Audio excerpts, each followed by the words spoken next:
Rocking and rolling here, waiting for that green light, and we are live. Hey guys, how you going? So now I'm BKRsport. We are live as we get into the home stretch, the final run of the season. We are post the State of Origin series now, and we are into the final games of the year, the final third, and it is going to be an absolute sprint home, and there is going to be a lot of times that you're going to hear me say, this is a must-win for this team. And in regards to one of these two teams here today, the West Tigers, it is a must-win for this team. It's not necessarily a must-win there for the New Zealand Warriors. Like, obviously, of course, they want to win it, but the Tigers are in a really, really dangerous spot right now of actually welcoming themselves back into a potential bottom four spot.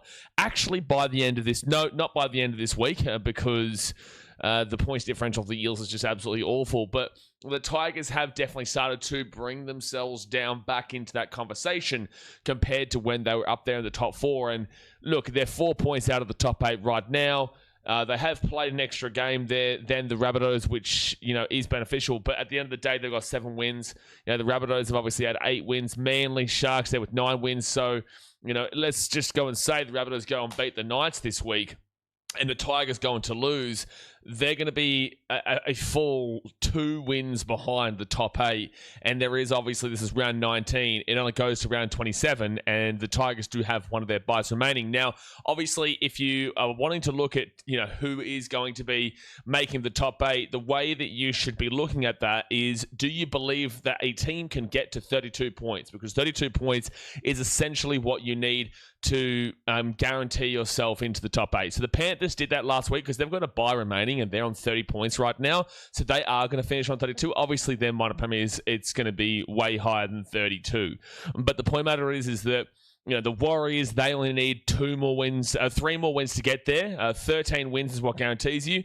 The Roosters, they need 3 more wins to guarantee it. The Knights only need the 2 more wins to guarantee it. The Dolphins 3. The Sharks, Manly with 4. Cowboys with 4. And Rabbitohs with 5 they still need there. So it is going to really still come down to the wire. Maybe we might even see it get to 34 points to get in this year, because all these teams do have plenty of ability to actually get to the 34-point marker. So it is starting to get really dodgy for teams like the Bulldogs, the Storm, and the Tigers. Obviously, don't even think really right now about the Raiders, Eels, Titans, Broncos, and all that. Their seasons are essentially done. So the Tigers, this is a must-win for them here today.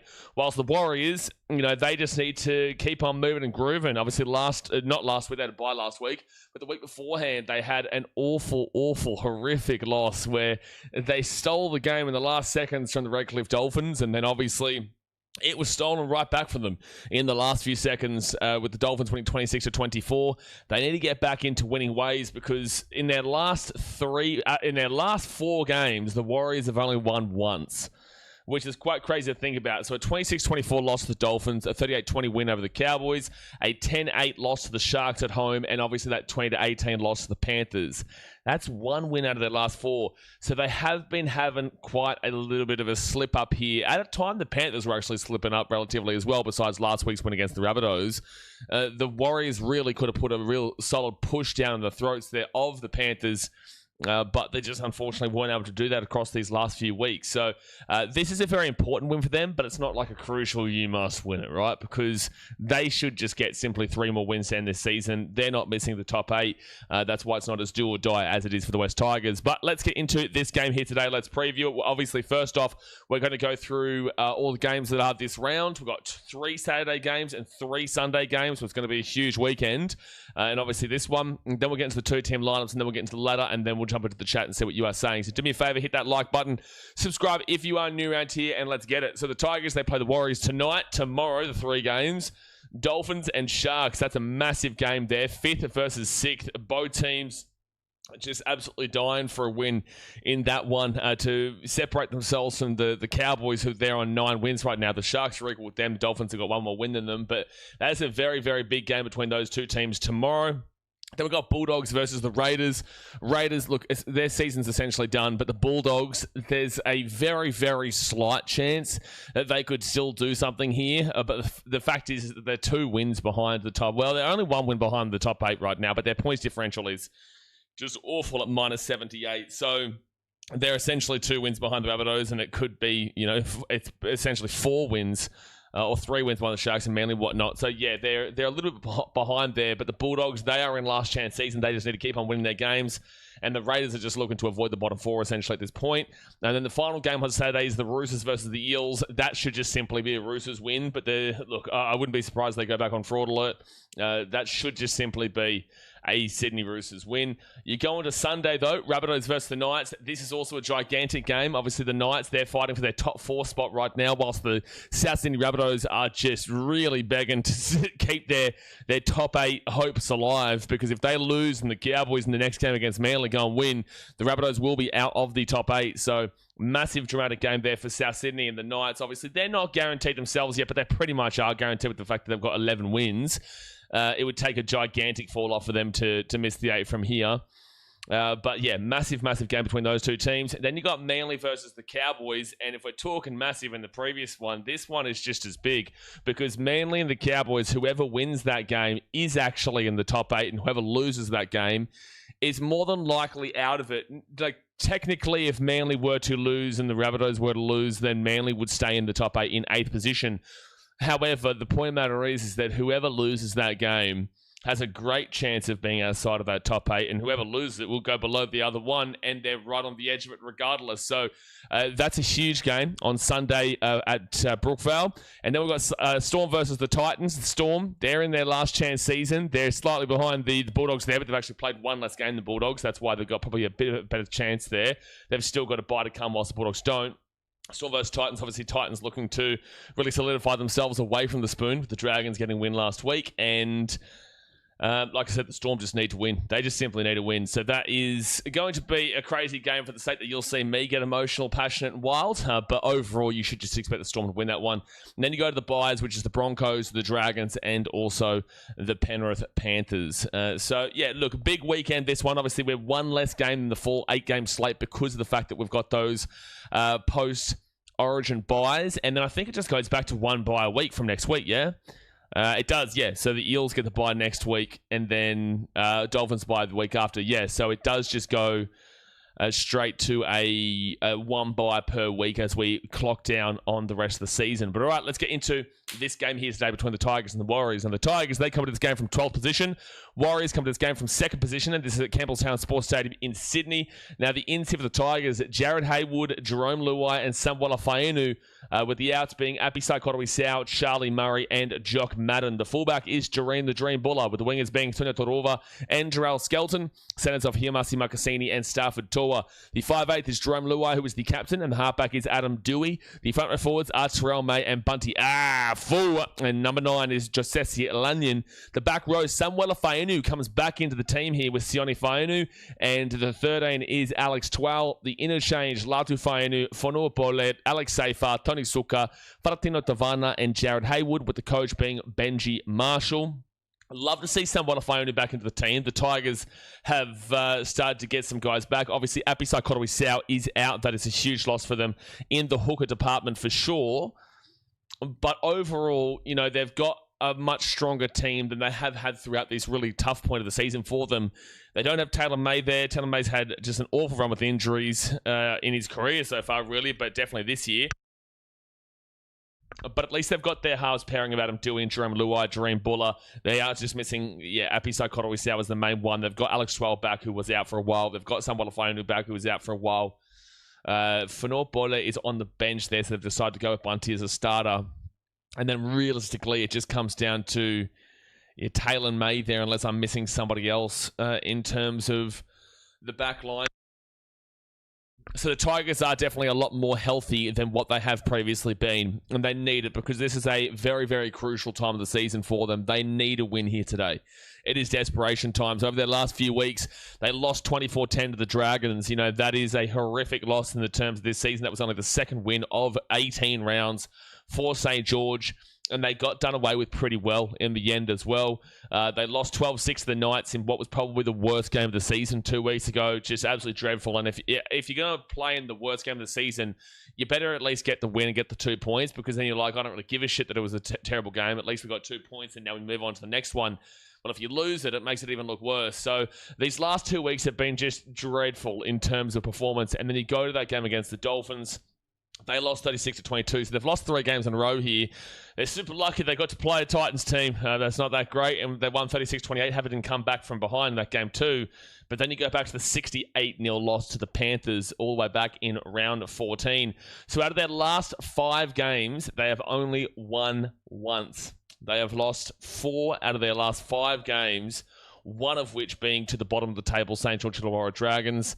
And it just isn't pretty right now, man. It's not pretty. And the way that they finish off this season, obviously Warriors here today, and then they've got the Bulldogs next week, who are a team that are going to be fighting to make the top 8 right now. The Raiders, that's not that difficult of a run. The Eels aren't that difficult of a team. They do get the bye. They get the Dragons. So they've actually got a pretty cruisy run home here. But then it gets a bit more difficult where they play the Roosters away, the Cowboys away, and the Panthers away. Wow, your final 3 games of the season. That's not fun for the Tigers because they don't have a good record up there in Townsville, and Roosters and Panthers away is not something you're going to be wanting to see at that point of the season. I think the only one there that looks relatively positive that you could make a positive for would probably be that Panthers game in round 27 because they more than likely will just rest all their players. That's what they like to do. We've seen them throughout Origin. They've been resting all their players pre and post. And they're lucky they've got a bye this week. Otherwise, you probably would see them resting their players. So the Tigers, you probably don't need to get scared too much by that Penrith-Panthers matchup. But in terms of the other two, you have an awful record in Townsville. And the Roosters game just shouldn't be great. But again, there's a 3-week slate after this Warriors and Bulldogs game. The Bulldogs aren't great, obviously. But I would put them into a competitive category for the rest of this year. The Raiders, the Eels, and the Dragons are 3 out of 4 weeks, inclusive of a bye there in round 23. So it's not like this is desperation, but you would need to guaranteed win all 3 of those games to get 6 points there. If you won all 3 of those games, let me just put my phone on mute here. Otherwise, that will get super distracting. If you won those 3 games, you get to 10, which means that you would still need 3 wins away from those. And you've got Warriors, Bulldogs. Again, this is the expectation that you win Raiders, Eels, and Dragons. You still need to win another 3 games. So you've got Warriors, Bulldogs, Roosters, Cowboys, and Panthers. You would need to win 3 out of the 5 of those games. Where do you win 3 out of the 5 of those games? Again, this is that you guaranteed win against those 3 easier teams, which I don't believe. And you would need to win 3 out of 5 of these ones to get to the 13 wins. I just can't see it. Like, okay, let's try and attain the picture. We'll say you get the win against the Panthers because they rest all their players and you're playing for a top 8 spot. So that's 4 wins. Now you've got to find 2 wins out of Cowboys, Roosters, Bulldogs, and Warriors. I guess you could potentially look at Bulldogs and then also Cowboys, but do you think right now this team is looking prime for a 4 wins in a row after they would have gone 5 out of their last 6 games with a loss? 5 losses out of 6 games, inclusive the Warriors tonight, because I would effectively write out Warriors and Roosters right now. I could maybe entertain Bulldogs, and I could definitely entertain the Cowboys, so I could definitely entertain both of those. I just don't see the Roosters, and obviously I'm entertaining the Panthers, obviously resting their players. So for mine, it's probably a little bit in the too hard basket if they don't win it today. I think this is a must-win for the Tigers. It is a must-win. So that is a bit of the preview there for them. Do they have the ability to go and do something? Sure. You know, they've got a pretty decent 1, 6, and 7, but they've had a lot of controversy recently in terms of Jerome Luai is apparently leaving at the end of this year. He's already off contract and signed with Papua New Guinea for 2028, when they come in. And there's a lot of changes that are happening in the spine. And then Abisakau is out here, and their defense is not defending recently, like 453 points against them so far this season. That's worse off than the Panthers, the Warriors, the Roosters, the Knights, the Dolphins, the Sharks, the Manly Seagulls, the Rabbitohs, the Cowboys, the Bulldogs, the Storm, the Raiders, the Titans, and the Broncos. So that means their defense is currently third. Their defense is currently the 3rd worst defense in the comp. Yeah, the only 2 teams that are worse defensively than the Tigers right now is the Canberra Raiders. No, not the Canberra Raiders, sorry. Is the Parramatta Eels and the St. George Illawarra Dragons. That is the only 2 teams that you currently have a better defense than, and to think at the beginning part of the season, the defense was a lot better than what it is now, and they were actually a top 8 defensive team, and now it's just fallen off a cliff due to that, that midway point of the year where they lost all their players and just got absolutely slapped, and they haven't recovered from that. So that's the Tigers. Their defense is the 3rd worst in the league, and their attack at 349.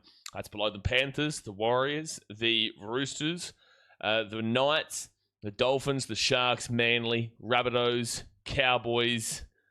Jeez, Bulldogs attack is awful. Storm. It's also worse off than... No, that's it. They're 11th. They're 11th for attack. So 3rd worst defense, and they're 11th for attack. It's just not making for a top 8 season right now. There's nothing statistically that could actually argue it. And I know Tigers fans are going to be like, well, there's still a chance. And look, this is a much better season so far than what you've had in recent years. But you might be looking at a pretty similar spot to what you did last year, to be fair, where you came 5th last and it was equal 4th last with the Rabbitohs.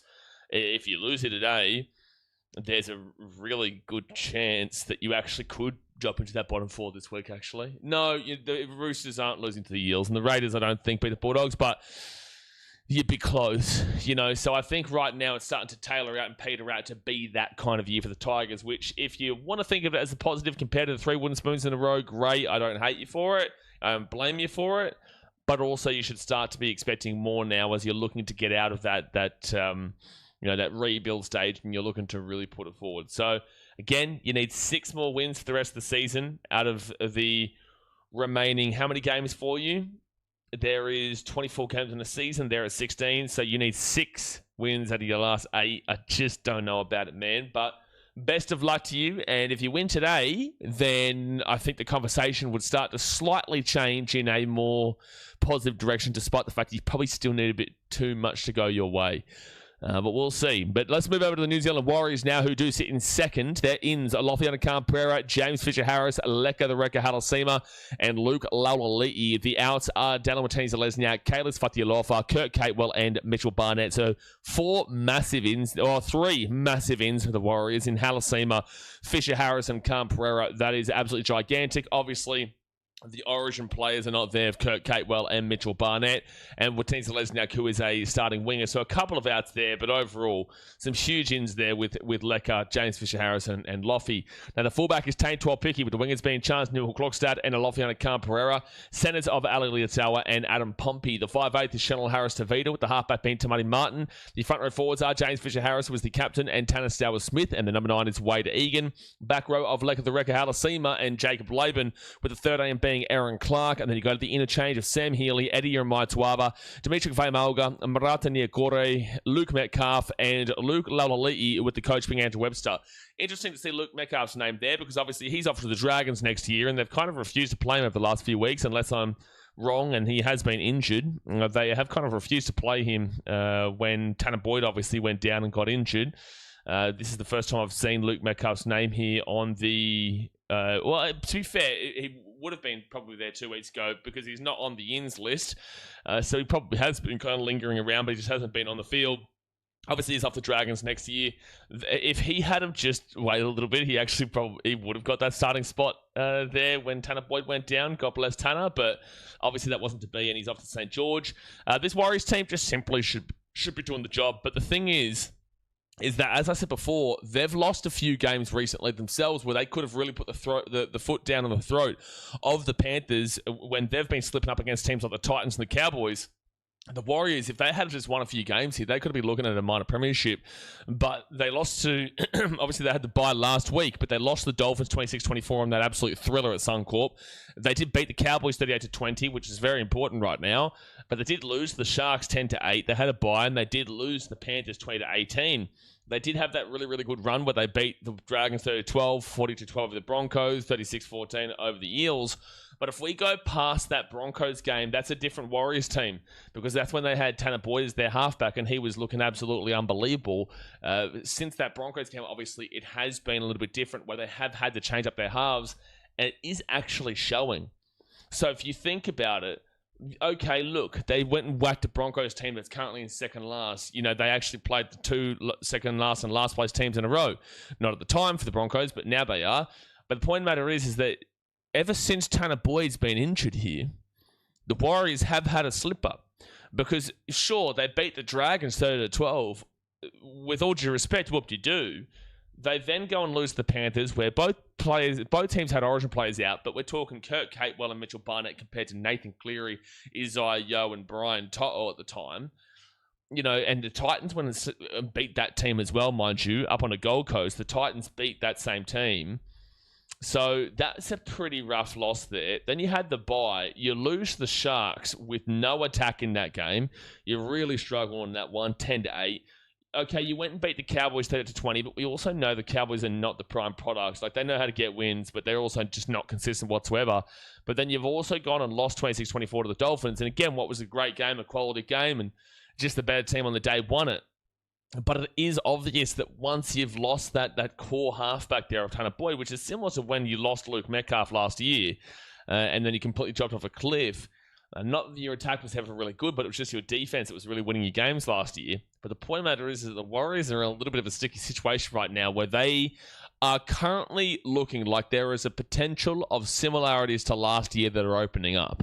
Now, I'm not saying that that's going to be the case. You've actually got a pretty cruisy run for these next few weeks. You've got the Tigers here today who are 12th, the Dragons next week who are 17th, the Bulldogs who are in 10th, the Titans who are in 15th. Then you get to play the Panthers who are in first. Obviously, that's going to be a great game in Auckland.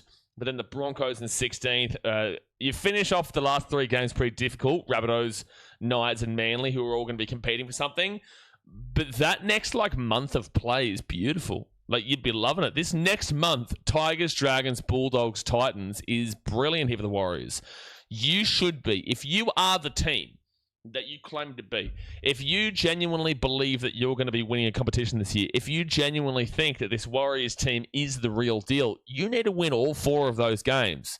Or, no, you know what? Sorry, I forgot about I'm right. You need to win all four of those games. If you are the real deal, there is no excuses not to win all four games against the Tigers, the Dragons, the Bulldogs, and the Titans. There is no excuses there. You should be winning all four of those games, especially when you've had your bad form slump. You should have just used that as your slump. Now go and win these next four games in a row, and then the Panthers game will just be an absolute belter. And I look forward to that one. And if you get those 4 wins, you're guaranteed top 8 because you're on 14 wins then. And look, is there a chance? I mean, you could be putting some pressure onto the Panthers at top. Hey, maybe. You just got to give yourself an opportunity. You know, they haven't been perfect of late themselves. So the Warriors, when you look at their schedule, I really think you should be winning your next 4 games. Panthers, you probably shouldn't be winning, but look, you'll be in second position if you win those 4 games. Then you should beat the Broncos. That's 5. And then you should fancy yourselves against the Rabbitohs, the Knights, and also Manly. You should fancy yourselves really coming home strong here. Again, you've got to remember, you are in second position right now. Out of 17 teams, you are second. It's very easy to fall into this trap of not remembering where you are and more so remembering where you've been. And it's very understanding if Warriors fans currently are a little bit hesitant on believing in this team, like truly believing it. I know all the up the wahs and, you know, we're going to win this year and, you know, this is our year, all that kind of dribble. I know all of that. I understand that. But I think right now that you've got to, if you are the team that you genuinely believe can win, you should pretty much win most games, 99% of games from here on out. If you can go and do the job. The only one there that I think you should potentially slip up in is the Panthers. I guess Manly could be quite difficult. Rabbitohs could be quite difficult. Knights could be quite difficult. But I think you're in second position. So screw difficult. You're the second best team in the comp as we currently speak. And you might even be, you know, I don't think it happens, but you might even be in first if things go your way in terms of this next month as well, if you can win all 4 of those games. So, look, I'm going to take the Warriors here. I'm going to say the Warriors just simply win this one. But I'm going to go 1-12 on the basis that your attack has been okay. The Sharks game was awful. But your attack has been clearly different to what we saw under the likes of Tanner Boyd and whatnot. If we go to your attack on the ladder, the Warriors this year have scored 438 points.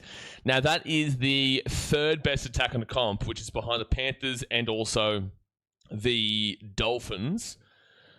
With that being said, though, that's not like, I guess you still scored like 24 points and 38 points. You still scored 52 points in your last 2 weeks, but against teams that you kind of expect that really against. That more so is underneath Tanner, because if you go across the other games, you haven't scored an absolute bucket load of points recently.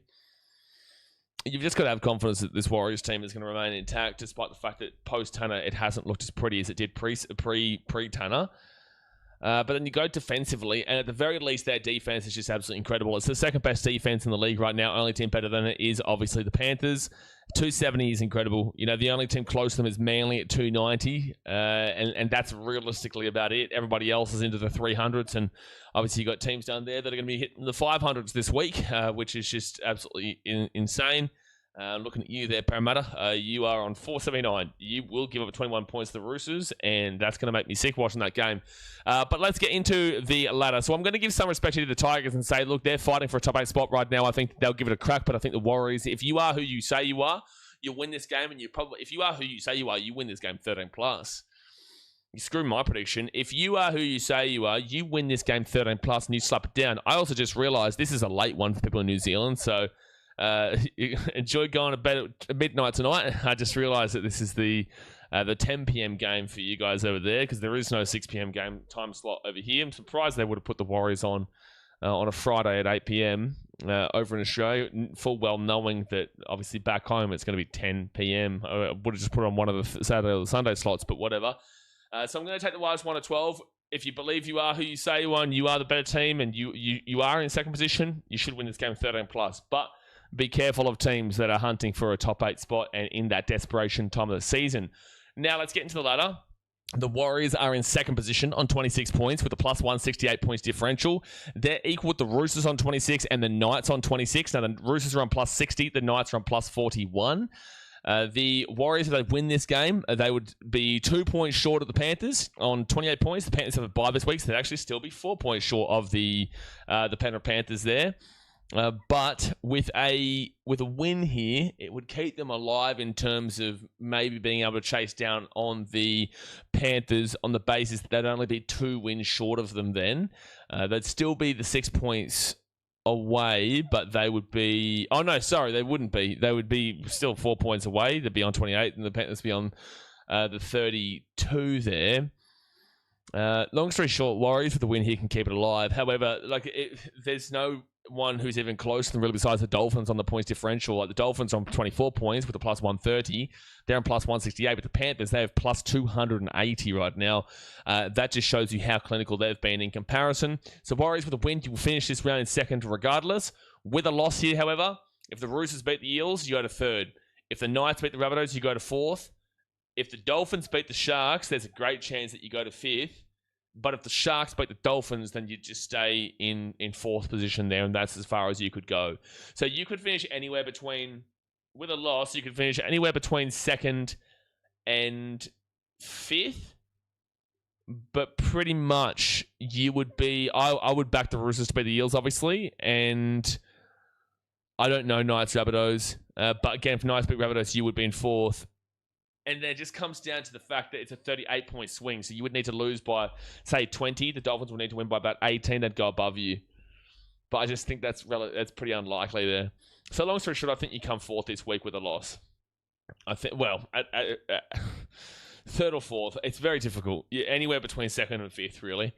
But I just can't see the Eels beating the Roosters. But then again, they did at this point of the season last year, to be fair. So I'll back you in for a fourth by the end of the round with a loss, but if you win, you're in second. Now, on the other side, the Tigers, they're in 12th position on 18 points, equal with the Melbourne Storm. Now, the Tigers have a just undeniably bad points differential of plus 104. Sorry, minus 104. Definitely not plus. No. No. Minus 104 there for the Tigers, and the Storm are on minus 6, which is not good, but it's a lot better than the teams around them. So the Tigers with a win here, they would go above the Storm for the time being in 11th. They would go equal with the Bulldogs, who are minus 78.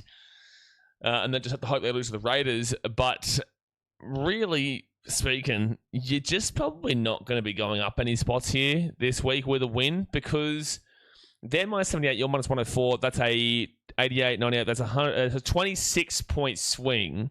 You would need to beat the Warriors pretty comfortably, and the Bulldogs would need to beat the Raiders. No, so the Raiders would need to beat the Bulldogs pretty comfortably themselves to switch that around.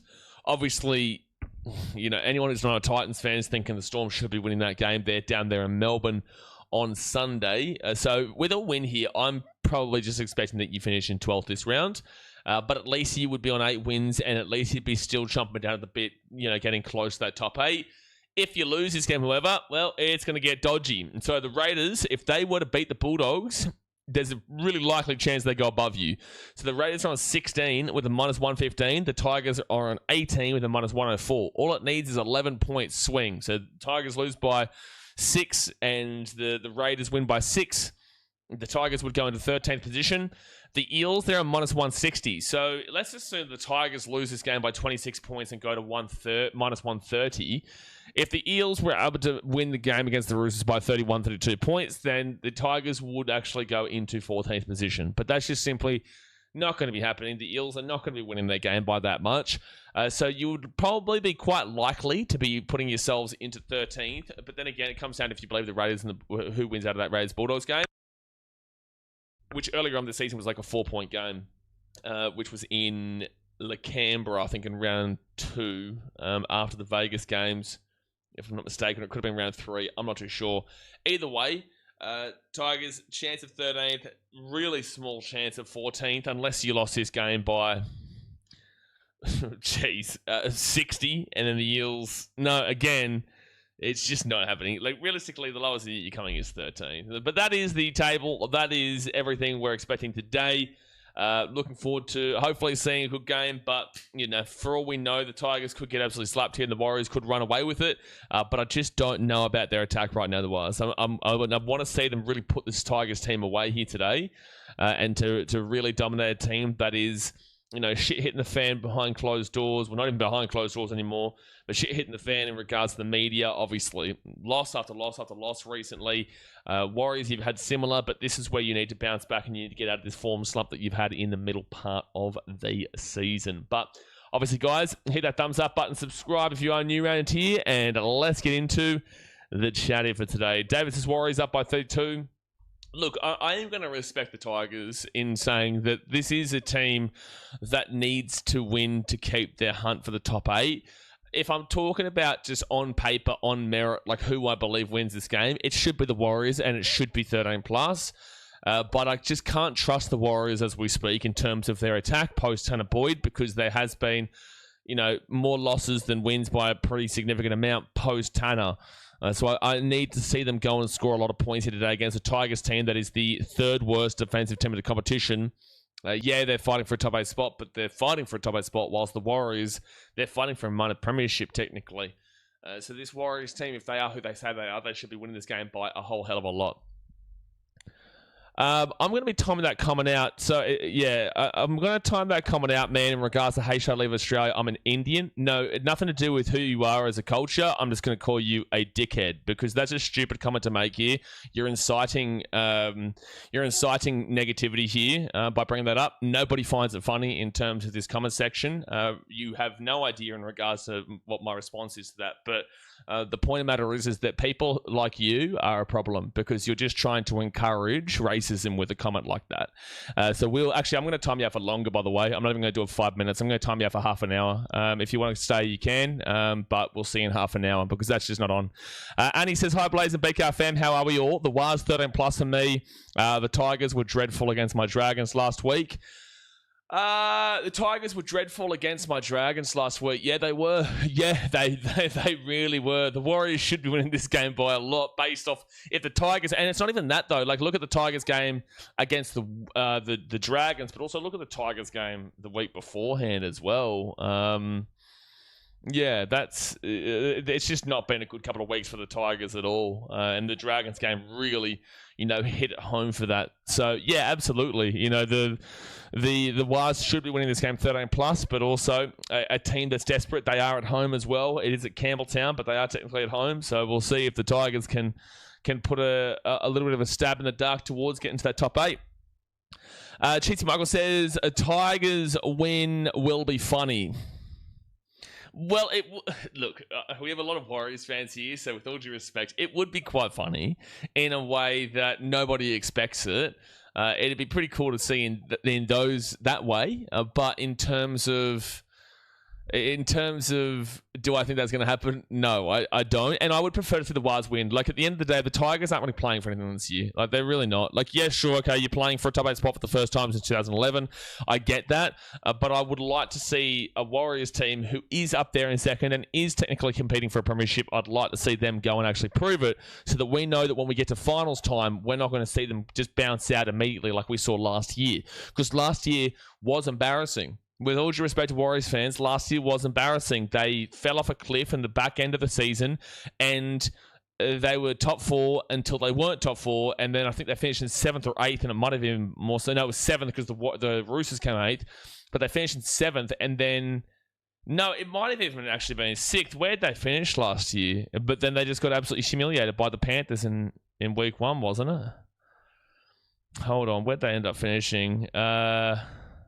Yeah, in 6th position, and then the Panthers ended up travelling across the ditch to Auckland, and the Warriors just got humped up and down the field in that one. And look, it just wasn't great. So I would like to see this Warriors team really pump home strong and put themselves into a good position for this final series so that we don't have any lackluster finals games. Right now, I'm not willing to guarantee that...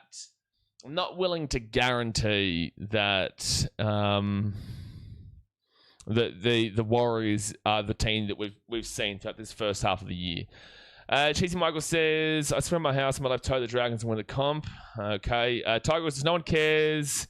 Yeah, no, don't even bite into it. Don't even bite into it. The guy's lucky he's not hidden. I'm going to give him a chance, but don't even bite into it in regards to... he's just trying to encourage racism here on the channel, man. Like, it's just, there's no need, bro. Yeah, no, I've removed him. Don't worry. Actually, I'm just gonna hide you. Yeah, that's just not on, man. Well, you're just trying to encourage bullshit in the chat. We're just trying to watch rugby league, man. You know, this is the thing. This is the problem with sport and politics. Yeah, you know, people try to include their political beliefs and all that type of shit over here, and it's like, of course, I have political beliefs and I have beliefs in systems and all that type of stuff, but I'm not going to bring it up here because I'm trying to watch a Warriors versus Warriors versus Tigers game here to get away from all that bullshit. Yeah, you know, like, that's why don't even bite into those kind of comments in the chat and whatnot, and you just get the moderators will deal with it when they're here. Commissar says worse than the Broncos is crazy. What's worse than the Broncos? Who's worse than the Broncos? Who's worse than the Broncos? I'm not too sure. Geez, there's a lot of comments here, so I'm a little bit behind in terms of reading them all out. Who's worse than the Broncos? Aiden says, BK, what do you think Jerome Luai's next club will be? Well, he's already signed with the Papua New Guinea Chiefs for 2028. I'm actually assuming right now that the Eels are doing a madness, and the Eels are going from one loaned player to another loaned player because Jerome Luai has been told he can leave at the end of this year. The Eels have decided to release Volkman at the end of this year. Jonah Pezzett was a loan this year, going to the Broncos next year. I would not be surprised if the Eels go from loan to loan. I would not be surprised. This is just me assuming off the top of my head here, really. Like, this is no facts based behind this. It's just like things are lining up to suggest that the Eels are going to go from loan of a rookie, young player, maybe not rookie, but a young player in Jonah Pezzett to a loan of an experienced player of Jerome Luai for 1 year. Obviously, there's another shout of like Dragons who... they've already loaned Connor Watson, but are you going to loan two? Are you going to have two players? It's not even really a loan, but it is. But are you going to have two of these kind of players in Connor Watson and Jerome Luai? I don't think you do that before, obviously, Connor Watson and Luai go to Papua New Guinea. But I just don't know with the Dragons, man. So, yeah, I could see the domino fall in that place where, again, Luai is more than likely gone from the Tigers at the end of this year. They've released Ronald Volkman from the Eels beyond this year, which I find ridiculous, but sure, especially in their current situation. They won't have Pezzett next year because he's the Broncos, so I'm assuming he'll go there for 1 year before he goes over to Papua New Guinea. But then Parramatta, what are you doing? Like what's Parramatta doing? I want to ask the Parramatta fans here, what are you actually doing right now? Like, what is What is happening in your organization? Because I don't understand the processes that you are putting in place for success. Why would they loan a young 5'8" from the Storm to just basically play for a year, to literally play for a year, to go to the Broncos? And then if they were to do this, again, this is just, I'm actually probably a little bit too over the top here for a team that hasn't done this, where I'm getting a bit worked up over something that actually hasn't happened yet. But if they were to do this, what is their actual plans right now? I just don't know, man. So I'd love to hear Parramatta's thoughts, but I do know that we have a lot of Parramatta fans here, and they do let us know here in the chat their similar thoughts to what I'm saying right now. Nikhil says, very well, mate. Football World Cup has been amazing, and now look forward to preseason for the EPL around the corner. Yeah, well, the World Cup's still pumping along. It is still pumping along. Obviously, I wasn't there this morning. I'm actually in a different place right now. I'm in Kazakhstan in about 5 days. On Wednesday next week, I'm off to Kazakhstan. I'm in a different place here in Da Nang, Vietnam at the moment, which is a big reason why I wasn't able to stream last night. And it's just been really, really tiring and pretty hectic. So, obviously, you know, the FIFA World Cup has been, with these streams, this has been like a little bit of a, you know, putting the foot in and testing the waters in terms of streaming it. And I've been happy with it. And we're going to continue with football and whatnot here on this channel on an international level for the most part. But it has been a little bit inconsistent in terms of, you know, some of the different games and some that we've missed and whatnot. But we are going to be moving into a lot more consistency after the World Cup. This has just been a bit more of a fun and passion project in terms of this World Cup at the moment. Gary says, hopefully we can beat Norway, take on Argentina. Hell of a route, though. Clint says, England, Norway, let's go. Yeah, I'll definitely be live for that one, man. Don't you worry. Commissar says, Luai News makes it worse. Internal turmoil. Up the wires, baby. Warriors, thank you, brother. Where you today for football? I just spoke about that. Commissar says, worse than the Broncos is crazy. I don't even know what we were talking about. Well, my Wires are playing. I'm excited. It feels like we ain't been playing enough recently. Well, you've had 2 buys in the last 6 weeks. Two buys in the last 6 weeks. Charlotte Dunn says, hey, who do you think will win? I'm taking the Warriors here. I could see a world that Tigers win, but I'm taking the Warriors 1-12. And I can definitely see, well, Warriors should win this game 13+. I'm just going a bit more on the safer side because the Tigers are obviously desperate to make the top 8. So I'm going a little bit more on the safer side there, but I fully believe that the Warriors could win this game in an absolute canter as well. Let's move down here. He was on the bench last game. Best stadium in the world, Campbelltown. Absolutely damn well not. What are you smoking? Jess says, morning everyone. Hope everyone's day is going okay. Going all right. We've seen Mbappe. If you're on Instagram Reels, you'll know what I mean by Mbappe score for France, which is great to see them get through. But you know, if you know, in regards to Morocco, you know, some people are like the whole world was gone from Morocco. If you know, they weren't. Like the whole world was actually, well, especially Africa, was absolutely against Morocco, and I definitely would prefer to see France get through than Morocco. But we were saying that, and no, it's been good. Now I'm in a different place. Brent says, been told by Tigers Club that they want him to move on before he goes to PNG. I'm just skipping a few comments as I scroll down to the live chat. Nikhil says, oh, wow, big news. So we could go Dragons. This is actually crazy. Who will sign Luai? Maybe he's going to go to a Queensland-based team. Cowboys should give him 1 year. What? Where did Queensland come into this? Why would a Queensland... Titans are definitely not going to do it. They're banked in on Jane Campbell and Zane Harrison. Broncos have got about 7 million halves right now. The Dolphins, there's no chance that he would go there. And then the Cowboys, it's just not happening at all. And they believe in their halves as we currently speak. So where did the Queensland teams come into this? What? What? Nate says, g'day, big fella. If the Wires don't win this 13+, they are pretenders, not contenders. I agree. I do agree. If they lose this game, you will absolutely be going on fraud alert. 1,000,000%. 1,000,000,000%. Brenton says, g'day. Tiger Hood says, we can only believe what we see. That's what being a Warriors fan. Jess says, I'm struggling so fair enough. I'm just skipping through. Nikhil says, credit to Chanel Harris Avita this season. We might have had the most halves combination this season. No, it's probably still going to be the Knights, isn't it? Like, it's probably still going to be the Knights, but yeah, maybe. Maybe. Hello, Blades Wise fan. Going to be a crack on my predictions, Wise 13+, but good luck to the Tigers. Well, of course you're going to have a prediction of Wise 13+, because you're a Warriors fan. Oh, and then I'm still seeing this idiot's comments from before. So not you, Dazza. I'm not calling you an idiot. Somebody else who we had to hide from the channel.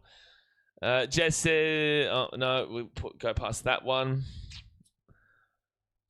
A lot of internal conversations happening right now that is confusing the living hell out of me. Sluggerama says, are you based in WA? Why game time shows is 5 p.m? I'm in Vietnam, bro.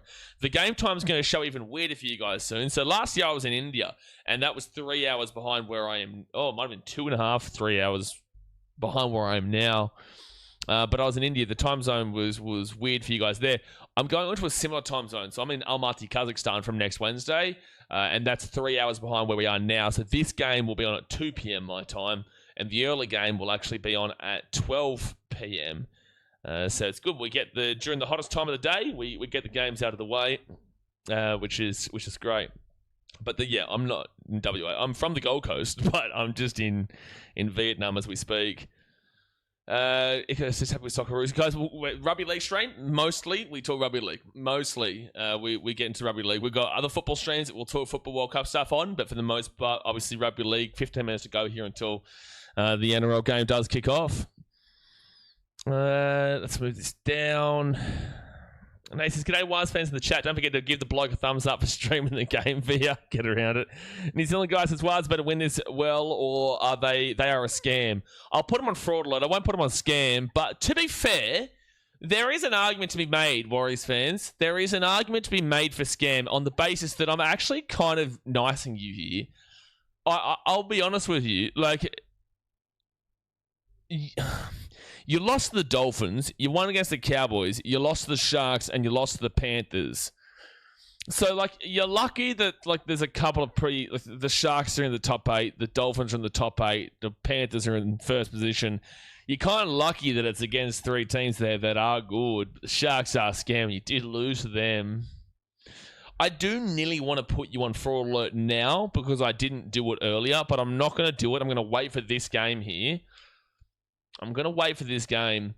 I think you're very lucky that Cowboys game is in the middle of that. If the Cowboys game wasn't in the middle of that, then I probably would have put you on fraud alert. And then that would mean that if you had a loss here today, you would have been on the old Shagamundos. But that isn't going to be the case, is it, Warriors fans? You're going to win 13 plus, aren't you? Aren't you? New Zealand guys, surprised to win this. Brenton says, about time you hardened up and started hiding people again. Or why didn't you hide him? The guy was trying to encourage racism here in the chat, man.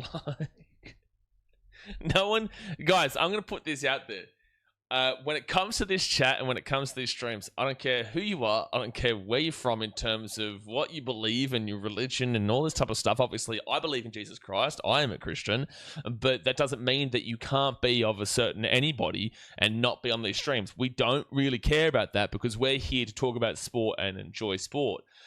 So you just don't need to bring it up. Like, we're just here to watch the Warriors versus the Tigers right now. If you're here to have those kind of conversations, we're going to be removing you because we are just trying to enjoy the game of rugby league.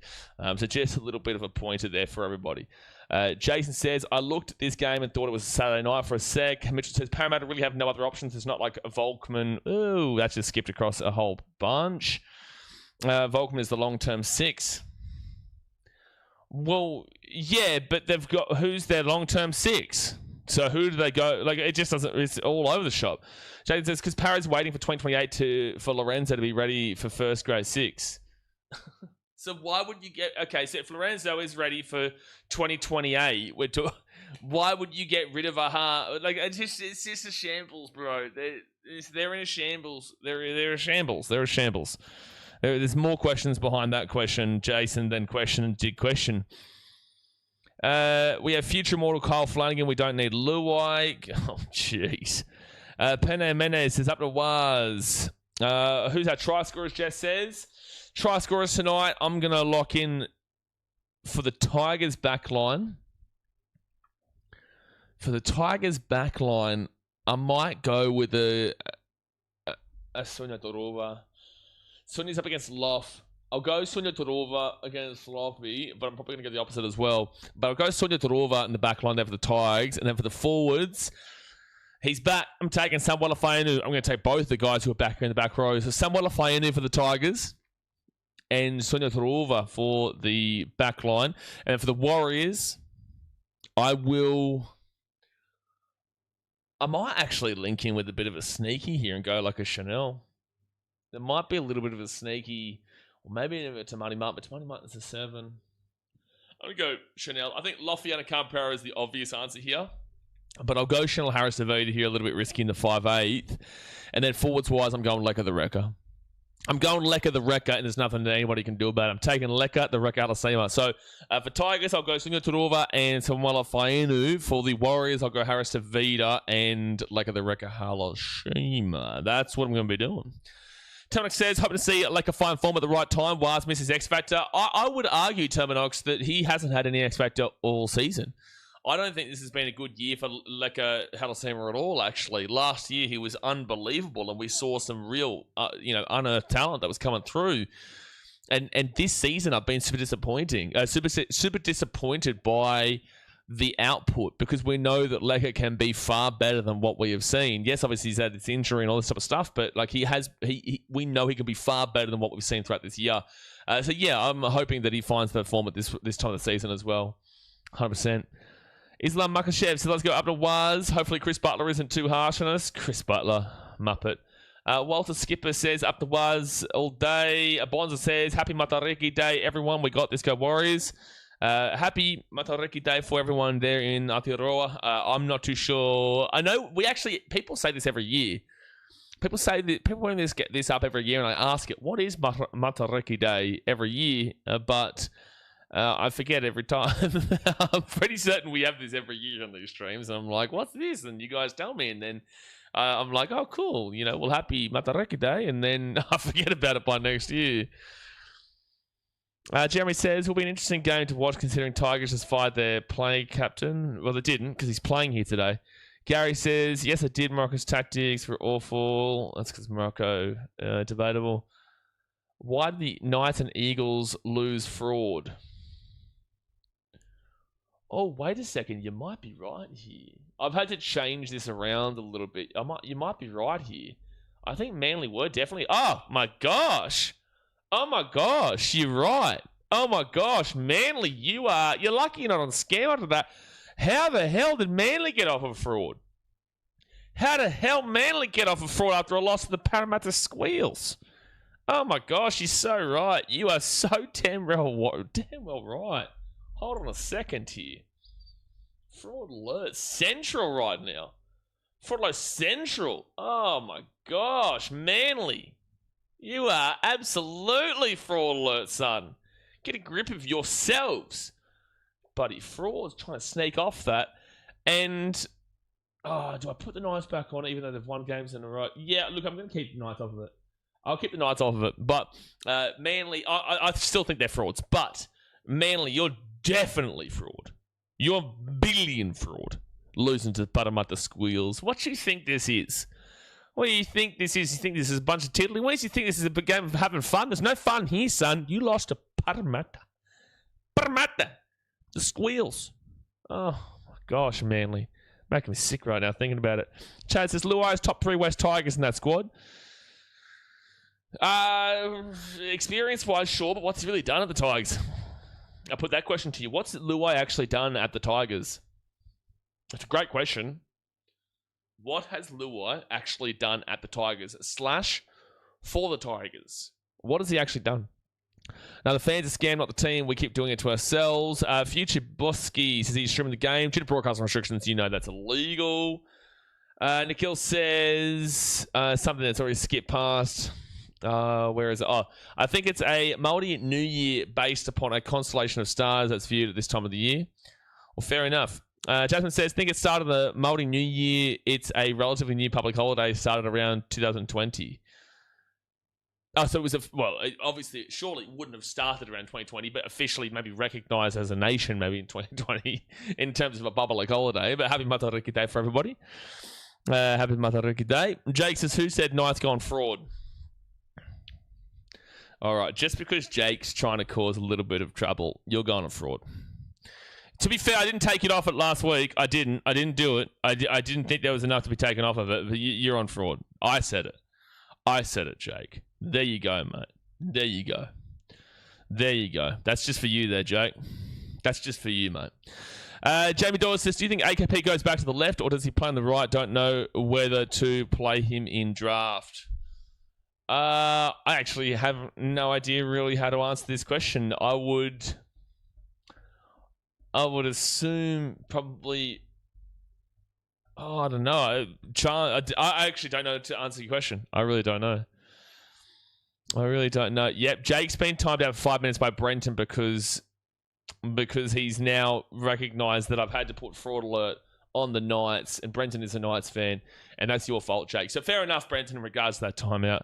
Probably more so the 1 minute would be fine, though, rather than the 5. You had a good game versus the Titans. Who did? Matariki in Japan at Subaru the Stars. Ibrahim says, can we put Knights back on fraud alert just for Brenton's comment? Well, it happened. You can thank Jake for it. Bob James, hello, Mr. Bob James. What is fraud alert and scam?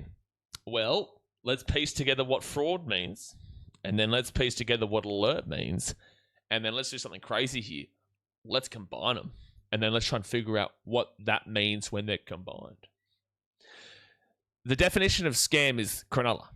That's my definition of scam. So if you're wondering what scam is, my answer for you is Cronulla.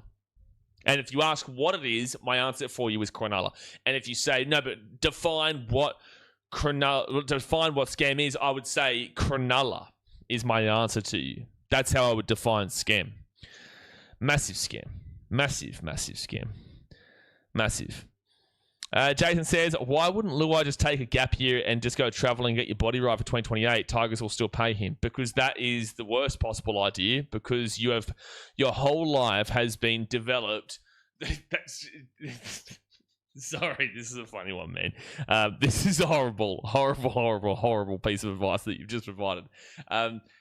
Playing professional sport at this level is not like a kid who's just left high school, goes on a gap year, and then comes back. There is a lot of guys who've gone away from Mormon trips and whatnot who have come back and not been the same player.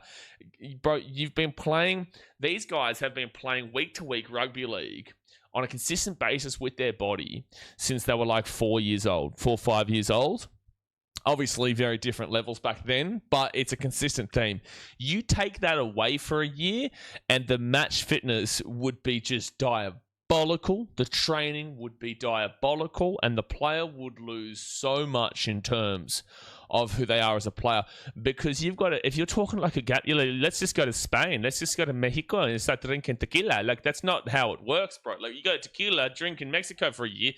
The guys who have done their ACLs are still on a fitness program and a rehabilitation program. They're out for a year, but they're actually still doing stuff actively at the club week in, week out, day in, day out. You're essentially suggesting here that a guy says, screw rugby league for a year and goes to Colombia to dance with attractive women. Like that's essentially what's being thrown out on the table here. And that would just completely destroy what a player is. So no, my answer to you is no, man. Gary says teams that give it to the big end but don't deliver. That'd be Manly right now, wouldn't it? Highlands fan says, I'll donate $10 if Wars don't win by 13 or more. Why don't you just do it anyway? Daniel says, did you watch the World Cup game today? I did watch it. I just wasn't able to stream it, unfortunately, this morning. But I did watch it. We'll be up live for, I think tomorrow is Spain versus Belgium. There is no way in the world that I'll miss England versus Norway. I'm really looking forward to that one. And Argentina versus Switzerland should be a run through for Argentina, man. It really should be. But then again, they did look shaky against Egypt. Nikhil says Harris left for 1 or 2 years. It's impressive he made it back physically. Yeah, it is, but he wasn't going on it wasn't a gap year per se. Chad says, how's Titans not on fraud? They got international and origin players. Chad, they've never lost a game in their history, mate. Like, come on. What are we doing? What are we doing here? There's the only reason you can see 16 played, 13 wins because we've had our 3 buys, mate.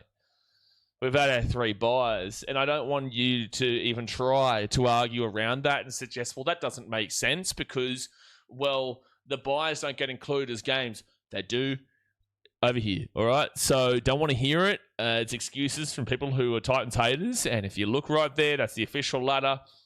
We've had our 3 buys, and that's why we're on the 13 wins. We never lost a game before. Makes me sick to think about. Andrew says, why are the Warriors wearing their home kit? Maybe to avoid a clash is what I would assume. Slap him at 42 months. Hello, Mr. Sport. How's your travels going? I was thinking about you the other week, actually, saying, Slapper, he went AWOL on us. He's gone missing. He's gone missing, but he's back. Get around, you Slapper. No, it's good. I'm off to Kazakhstan next Wednesday. I'm off to Kazakhstan and here in Da Nang, Vietnam right now, and we're firing. We're absolutely flying. We're firing, and then after Kazakhstan, we'll be off to Kyrgyzstan, place that most people here have never even heard of. But both teams are out in the field here, guys. Both teams are out in the field. We are about to get rocking and rolling. Bunthia Foa are getting ready to run off the back fence. The Warriors going against their old player there. The Warriors to kick this ball off. It'll be Tane Tuapiki to kick it off. And he will bang it away. So hit that thumbs up button. Subscribe if you're new around here. The Tigers up with the ball. Dream ball to Bunthia Foa. And he'll take it off the back fence to the 13. Actually, Slapper, just because I know you haven't been around for a while, were you here to, because I know you've been a consistent member of the channel over the years, so I wanted to let you know this. Were you here to know what happened with Jay? Third tackle out the 23. Were you here or not? I can't remember if you were here. So just in case you weren't, Jay passed away, unfortunately. So I know you've been an active member here of this channel, so I thought I would give you an update there. What was it, about a month ago, guys? About a month ago or so that he passed away. God bless him. So fifth tackle with the Tigers at the 35, and they're going to kick this ball down here to the 15. And Lofiana Khan-Pereira brings it out, and he'll take it to the 30 on first tackle. It says, because Campbelltown is a Tigers away game, Andrew. And, well, depending on which sets of fans you listen to there, whether it be Balmain or whether it be West. A little over a month, yeah, fair enough. Third tackle now at the 35 for the Warriors, and Wade Egan at the 45, sorry, and Tane Tuapiki now brings it to the 50 on fourth tackle. Steve says Kazakhstan going to be pretty good. Kazakhstan's going to be amazing, bro. I've got some BKR travel content lined up as well. I actually spoke to, so this is sport related, fifth tackle now at the Tigers 38 for the Warriors. Wade Egan, 52-metre gain though for that set is massive. And Tamati Martin whacks that ball up in the air for the Warriors. He caught it. He's caught it, Liatawa. They throw the ball at the back here. Fisher Harris flicks it up, and Sunya Todorova will grab it at the 15 on first tackle. And penalty to the Tigers, that's massive. So what I was going to let you guys know is that a fan club, the official fan club of the FC Kairat team, which is a team that was actually in the Champions League last year and will probably be in the Champions League this year, they are second position in their league right now, the Kazakhstan Premier League, and Ordubasi is number one. They're first in the league. They actually play each other in 2.5 weeks' time in... Oh, they didn't kick it out in the full, the Tigers. The Warriors have got the ball at the 45. The penalty... The Tigers did not kick the ball over the sideline. Oh, my gosh. Second tackle here at the 40 for the Warriors. Oh, dude, Tigers. You're doing it already. Anyway, long story short, their fan club's invited me to the game. So they've given me a ticket to come to the game, and I'll vlog it, put it on BK Travel and BKRsport, and you guys can see what it's like to go to a football game in Kazakhstan. Forward tackle, that's about 2.5, 3 weeks away now. Forward tackle here for the Warriors. They're going to be at the 15, and Wade Egan goes out to the right-hand side. Fisher Harris, of all plays, is going to score. James Fisher Harris. He'll go over the try line, and the Warriors take the lead here 4-0 with a kick to come. You don't usually expect James Fisher Harris to be scoring, but he scored the first try here, and he's just gone absolutely bang. And Tigers, you've got absolutely nobody to blame but yourselves there. You had a penalty from your own 20, and you decided to not kick the ball over the sideline. The Warriors then immediately will score. Tigers, you're probably going to lose this game 13+ if this is the case. Your last 2 weeks has been diabolical. Your last 5 of 6 weeks has been diabolical. And this is really giving me reminiscing thoughts of what the Tigers have been in recent years. I need you to change shit around really quickly here, because otherwise the Warriors are going to rip through you today. If you don't get your act together quickly, they're going to rip you through you today. Michael says something that has nothing to do with the stream. Jared says... Jay was an absolute idiot, and I miss him. Yeah, no, he was. He's a massive muppet. He's an absolute big-time muppet, the old Jay. But he's still watching. He's calling you a muppet as we currently speak. He is calling you a huge muppet as we currently speak. But he was our muppet. So 4 minutes gone in the first half, and it's time. Don't forget, Fisher Harris has the quickest train in NRL history. This is true, Jason, but also that wasn't exactly the greatest kick there for the Warriors, but they do convert it. Adam Pompey, he does get it. It's 6-0 to the Warriors 5 minutes in here. And that is true, but Fisher Harris doesn't typically score too many tries, let alone right up the hey diddle diddle as the first try. Alec Gardner says up the wires. Frankenstein getting around the dolphin. What's that? The fish? Oh, okay, Fisher Harris. I thought you were saying like a team, Frankenstein's dad, like up the Dolphins, but then I was like, fish? What team's a fish? But then I realized it was Fisher Harris who scored, so fair enough. Yeah, Fisher Harris is getting into Luai as well, yeah, of course. Well, they used to play together at the Panthers, obviously. That feels like ages ago now. Jeez, that feels like forever ago that Fisher Harris and Luai were playing on the same team with the Panthers. Second tackle now for Jacob Laban and the Warriors. He'll be at the 15. 5 minutes in. Put fraud alert on Luai. Well, it's going to be pretty difficult to do that when I don't have any player names on screen. But prove me wrong, guys. Can a Tigers fan or anybody here tell me what... Oh, Fisher Harris right in the middle. Oh, he couldn't get the offload away. That was a try. 100% for the Warriors if he had got that offload away. And they'll go quickly here. Oh, Warriors are all over him, bro. Warriors are all over him. They've got 2-on-1 out here on this right wing. They've got 2-on-1, and it's going to be Leah Tower. Leah Tower's away here. Leah Tower's away here. Awful defense from Skelton. And Leah Tower's going to get this ball to the 15. Was that a hair pull just then? I swear that was a hair pull just now, but they didn't call it. Chance Newell-Klokstad gets it across. They keep this ball... I don't know what's happening here. And it's going to be a drop out here from the Tigers to the Warriors. I think the referees missed a hair pull. Also, I don't know what that was in terms of kicking the ball back inside rather than kicking it over to like a Halisema. Up the fush and chips. 6 minutes in. Fisher Harris is having an absolute mental game in his first 6 minutes. I don't understand why this... I don't understand why there isn't a penalty there. I called it. Jerome Luai pulled back on the hair there of Leah Tower. Warriors will catch the ball to 15. I was right. He pulled his hair. I called it live. I said, I think he's missed a hair pull here. Anyway, Tanner Stowart-Smith. And he'll be 15 metres away from the line. Second tackle. I don't know how he's missed that. Would have been a benefit if he had seen it live. Aaron Clark at the 10. Warriors are all over the Tigers right now. They're not in this game, man. The Tigers do not look in this game at all. Wade Egan at the back to Tamani Martin. He goes through and he will drop the ball. Bro, that is a really, really dribbly knock on there. You're all over them and you knock the ball on there. Yikes, that's bad. Matariki plus in the beginning. Dev Watson says, Pompey can't be trusted kicking goals. Could hurt them in finals. Well, who do you go with otherwise? Because I don't think you're going to say that Chanel Harris-Tavita has a fantastic record with the old goal kicking. I don't think that you're going to say that anybody here in this team besides Pompey... I'd say that Pompey is your best conversion kicker right now. Who else are you going with? Don't tell me Harris-Tavita. Don't do it. Tigers now get this ball to 15. I'm sure it's not Harris-Tavita. You guys lost many games because of him kicking wide a few years back. Jason says they should make it like the NFL. If you want to grow your hair that long, it's your fault if it gets pulled. I'm not even going to entertain a response to that question.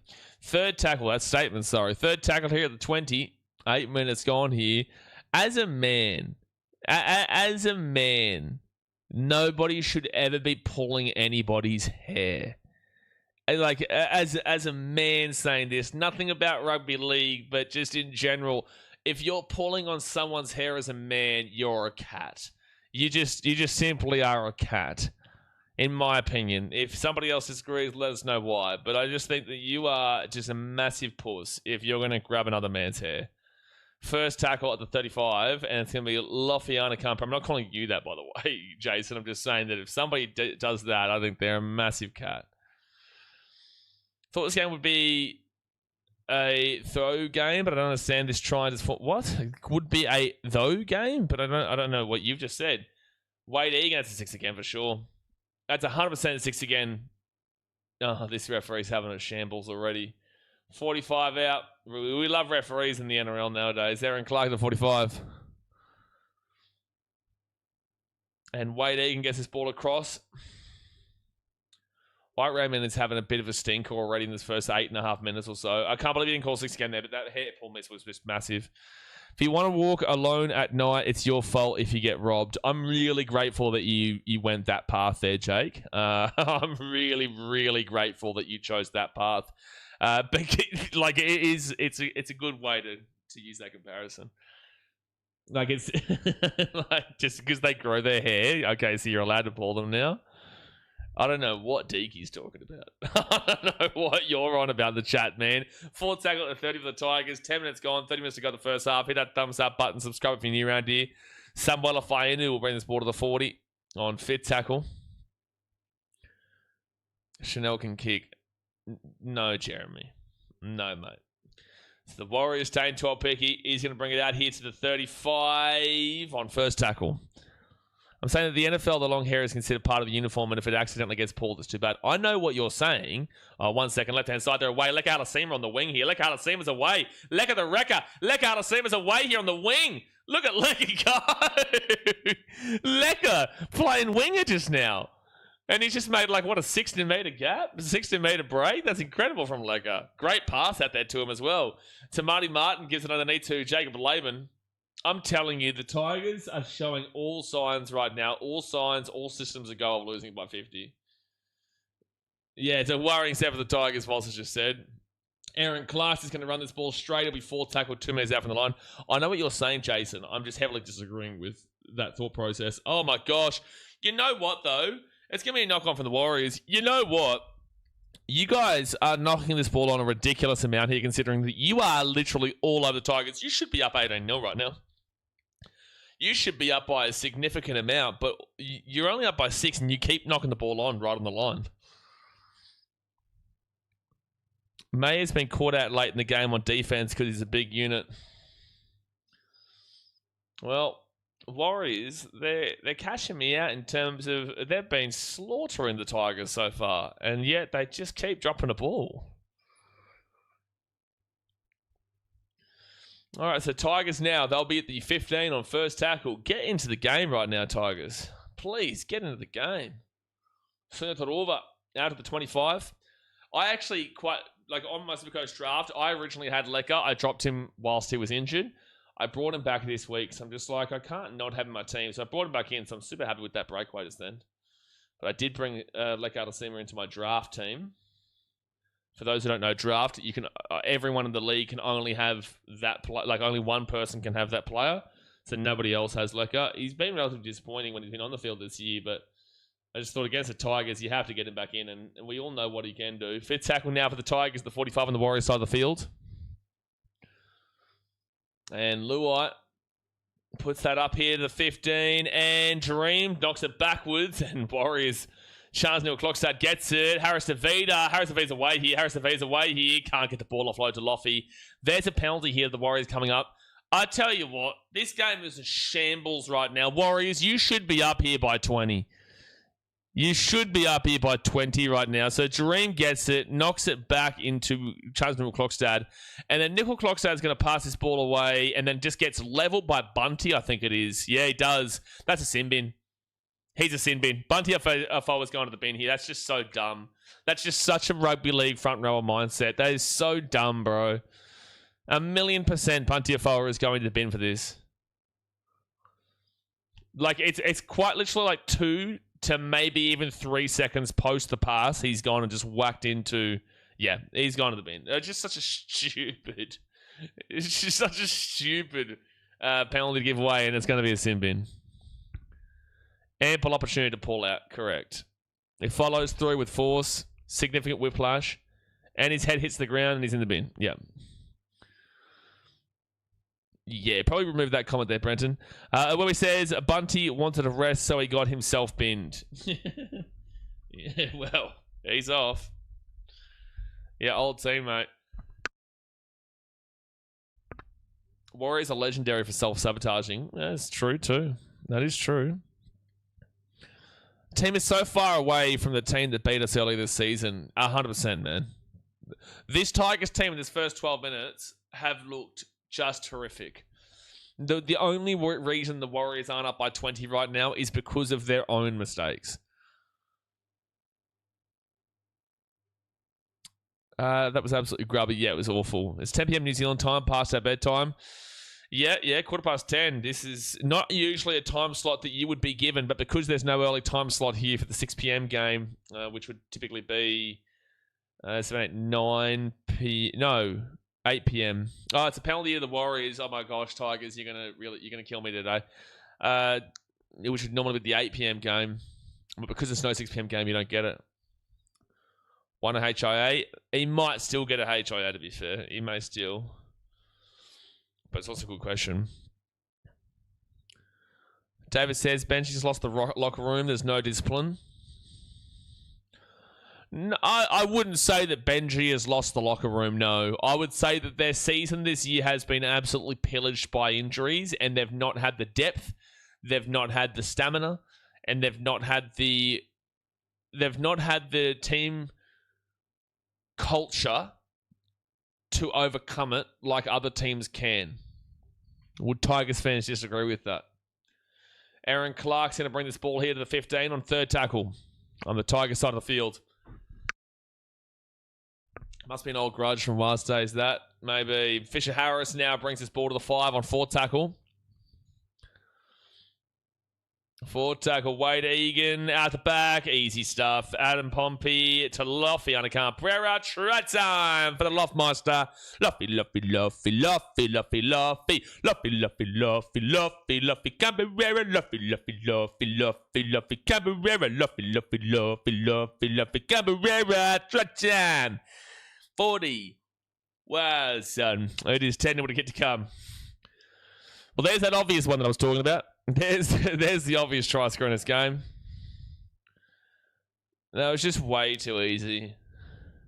Guys, if you're expecting a close game here tonight, good luck. Good luck, my friends. We have got 65 minutes left here, and I promise you the Tigers look like they have the intention to lose this game by 50. They look like they have the intention to lose it by maybe 100. Mitchell says, paying Luai $1.2 million to do jack shit, leaving you no room for depth. Well, yeah, don't disagree. Don't disagree. But the benefit with Papua New Guinea is, one, they have the tax-free landscape, but also, two, they're going to try and sign like a bunch of big players, and then they're going to sign locals on far less money. On far less. Yeah, Cooper Cronk saying it could have been a bigger scoreline than what it is. It should have been 24-0 already. But they ruined it themselves to us. I took 17.5 first half, hopefully. Warriors are absolute. Oh, well, Adam Pompey missing that kick's going to hurt it. But 10-0 Warriors. Tigers still haven't made a bin. Like, you'll hit it. You'll hit it, Jess. Seb says, time to disband some of these shit teams. Bored of seeing Tigers, Eels, Dragons season come and go. They're still crap every year. Very smart, Seb. Very smart. I see you. Very, very smart to come in with that comment comparatively to what I believe you would have thought about prior to making that comment. And then you've realized, yeah, no, probably I'm going to go with these three teams. Yeah, no, very intelligent there, Seb. Very, very smart. David says, more Wars fans than Tigers fans in the stands. You could make that argument for pretty much every team, man. Warriors have an entire country of support compared to the Tigers, who have a corridor of Western Sydney. So Fisher Harris out to the left-hand side. They're away again here. Adam Pompey to Luffy on a Cabrera, and Luffy's got the speed. He gets back onto the inside of Adam Dewey. Luffy, look at the speed. He's still moving. Oh, this is piss poor defense. This is poor defense. Luffy gets taken out to 35 on second tackle. This is just disgraceful, Tigers. Do something for your fans. Your fans deserve better than this. Your fans deserve better than this. Tigers fans, I've always defended you and said that you probably are the best fans in the NRL for sticking by your club through the harsh times, which has been the last decade and a half now. You know, we're pushing towards 2 decades now. And this is just dribble right now. This is dribble from the Tigers. Do something for your fans. Fisher Harris at the back here. Harris Davida. Harris Davida is going to run this ball to the 8. It's going to be fit tackle. I'm sure they're probably going to go to the left-hand side here. No, they go to the right. Off to Aaron Clark, Tony Martin across, and you guys, get off my screen. It's just too easy. Ali Leotawa's going to score. It's 14-0 with the kid to come. This is going to get ugly. This is going to get ugly. This is going to get really, really ugly right now, folks. 14-0 here with the kid to come. Look at the Warriors fans going crazy. Hold on. I'm just messaging someone right now. Really great comments. Nate says, there's another one. Jess, yeah, 14-0 with the kid to come. Jess, you got this one. Seb says, probably shouldn't be telling one of your players before season ends. They don't want him if they want to see players give a shit. Seb, the Tigers organisation is the problem. Just like for years, the Titans organisation has been the problem. Just like the Dragons organisation is the problem. People who watch the game regularly and passionately, but not every game, will immediately look towards the coach. But if you watch every game and you have watched it all your life and you watch extremely frequently, more than just your team, you will notice that it's not actually the coach and it's actually the people behind closed doors. And that's why when people were so adamant for Shane Flanagan to go, Shane Flanagan going from the Dragons was the correct decision. But people thinking the Dragons were ultimately just perfect because of that were just in an absolute lollyland dream world. You know, because it's the organisation predominantly, the Tigers, the Dragons, this and that, here and there. It's actually, you know, again, that's an awful kick. So it'll be 14-0. This Warriors team that they could have been up 13-0 already, by the way. Oh, what's Jake said to get a timeout? What's he said? Yeah, you did deserve that, Jake. You did. Yeah, Mitchell, that's the correct call to do that. He's baiting you, and you... Look, when you bait like that, mate, when you bait like that, you're going to get slapped. And Mitchell slapped you. Especially, you're taking on the Tigers, so like the Tigers are playing, and they're embarrassing Mitchell right now. So, of course, he's going to be a little bit antsy to get a timeout going too. So, you haven't given him too hefty of a reason to slap you for there. You don't need to ask for much. I've seen better defense from a train station turnstile. True, actually. Sometimes it does get difficult. Fisher Harris brings his ball to the 20 on first tackle. Sebs, I'm doing minimum for my money if I'm Luai. 100%. I agree. Wow, the Tigers have absolutely no confidence at the moment. They don't trust each other. You can see it in their play. Yes, that amongst many other things. Okay, so let's go to Warriors. It's too easy for them right now. Tanner Stowers-Smith, he'll bring this ball to the 45 on fourth tackle. Did you get anyone on any of the try scorers, Jess? Because I think you could be on for a couple. I did say Loffy was an obvious one, but I did try to go away from him. But I think we could see plenty here. Fifth tackle, 44-metre gain here for the Warriors. Way too easy. Look at him chase through here, the Warriors. Look at the intention behind it. Dream Baller gets it at the 7 on first tackle. I put a bet on myself to stay away from the naughty step. Fair enough. The only reason you've been timed out ever is because you were just a little bit too early reacting to, I think, a goal on the FIFA World Cup. And it's not that bad. It's just something you learn pretty quickly. But the R4 has still got 3 minutes left in the bin. Luai at Para next to you. Yeah, I still have extreme questions for Parramatta as an organisation and say, what are you doing? Like, what is Parramatta's intentions over these next 5 years? I have no idea. Makasini brings his ball to the 35 on fifth tackle. Dave, we saying in the Rays game last year, what's David said? I told you, Pompey, let Martin kick. Okay. Again, all 3 of the guys that are up for debate here have lost games for the Warriors in terms of their kicking. So you're going from Nightmare 1 to Nightmare 2 to Nightmare 3, Mr. Told You. We've seen the man that you're saying told you to come in and kick. We've seen him miss a gigantic amount. And the other one that you didn't mention, Chanel Harris-Tavita, has lost 2 games. Oh, hell, seamer right through the middle. Look at that run. He was taken down to 35 and 4 tackle. So let's settle down with the I told you so, when all 3 of them are just as bad as each other in terms of conversion kicking.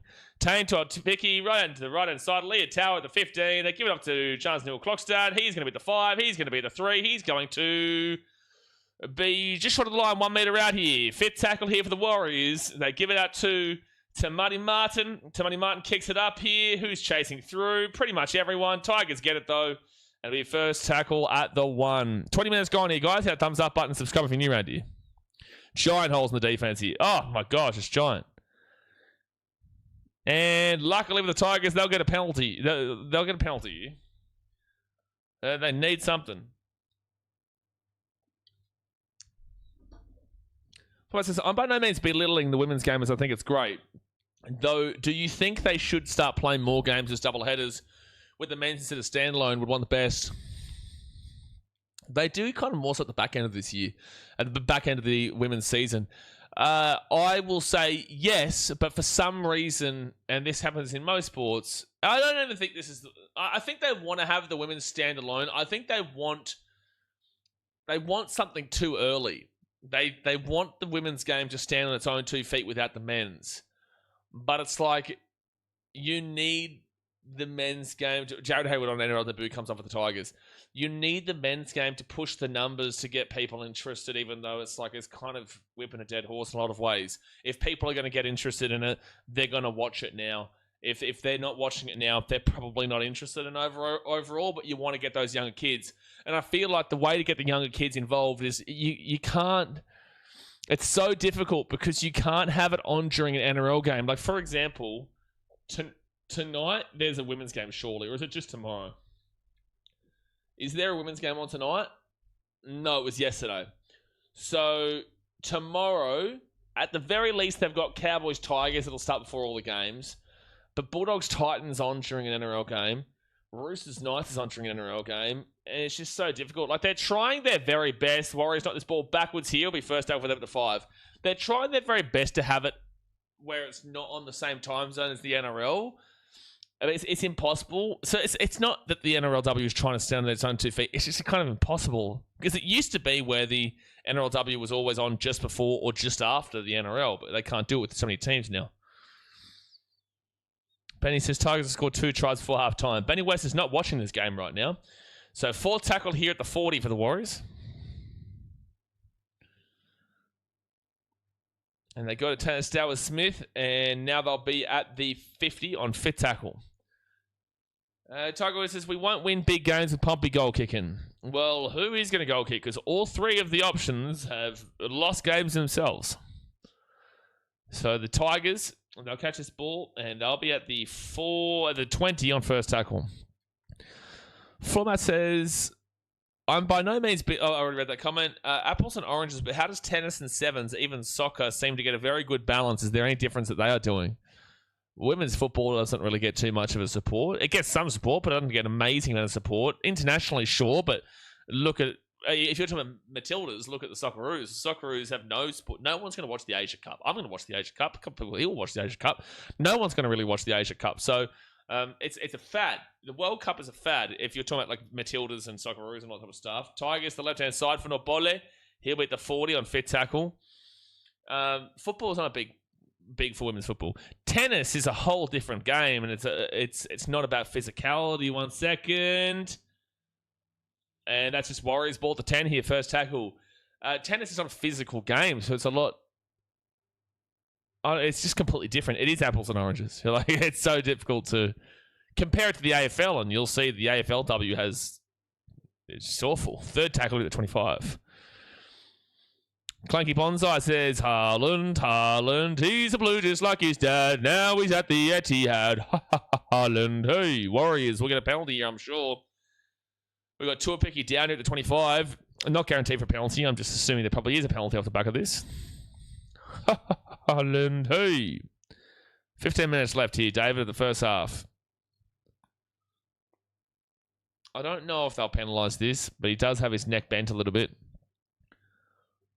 Nightmare, no. Tanner might be back soon. He's a machine. I don't think Tanner is back soon. I think he's out for the season. Tate Tuapiki might have to come off the field here. No, yeah, it's not going to be a penalty. That's fine.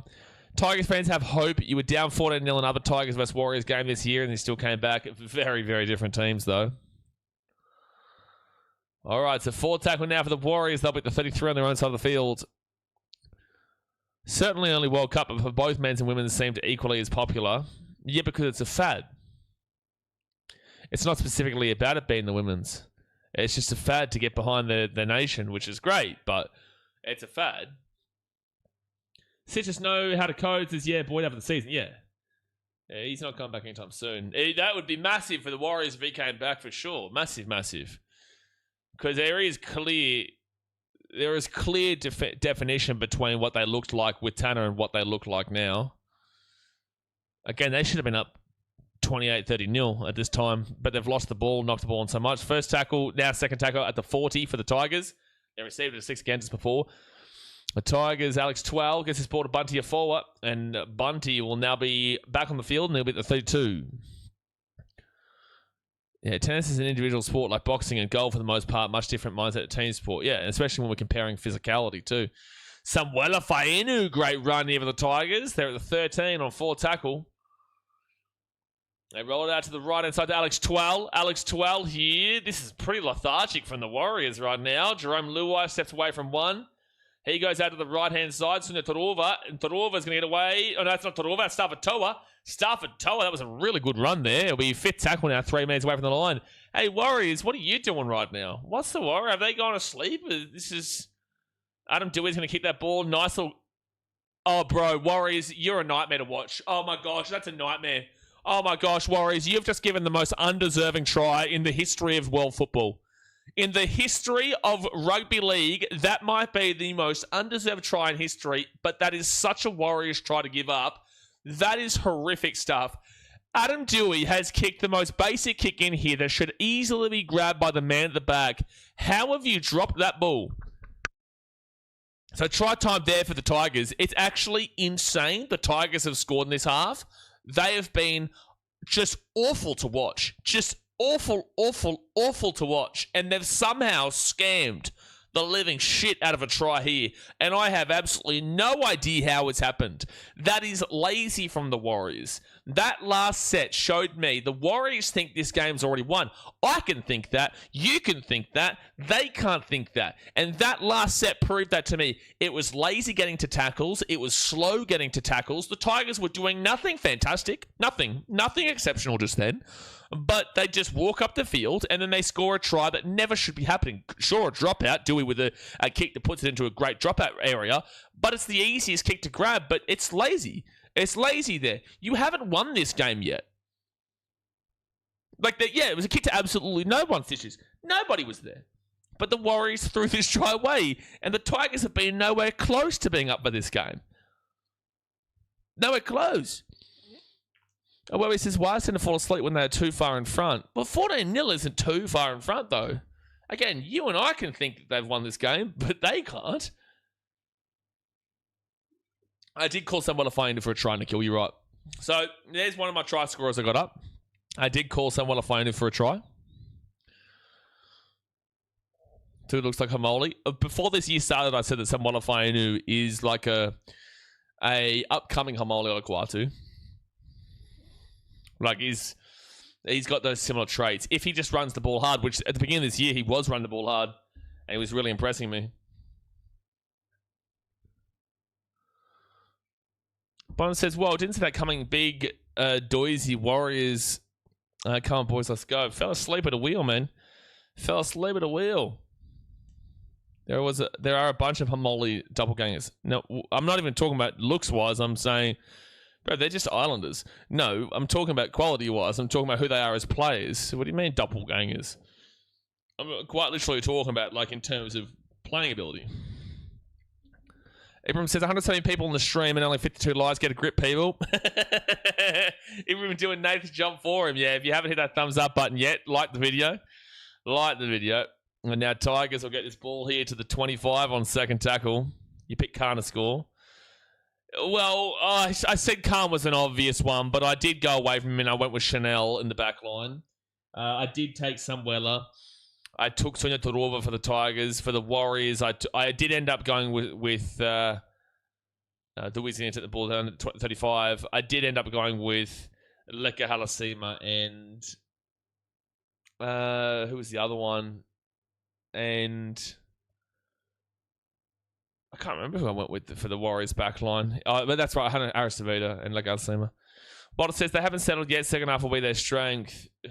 Yeah, but they should have been up by like 28-0, bro. And that'll be an easy one there for Tane to a pick. He gets second under 5, first tackle. It's a wild stream, mate. It happens every week, Nate says. Second tackle now for the Warriors at the 8.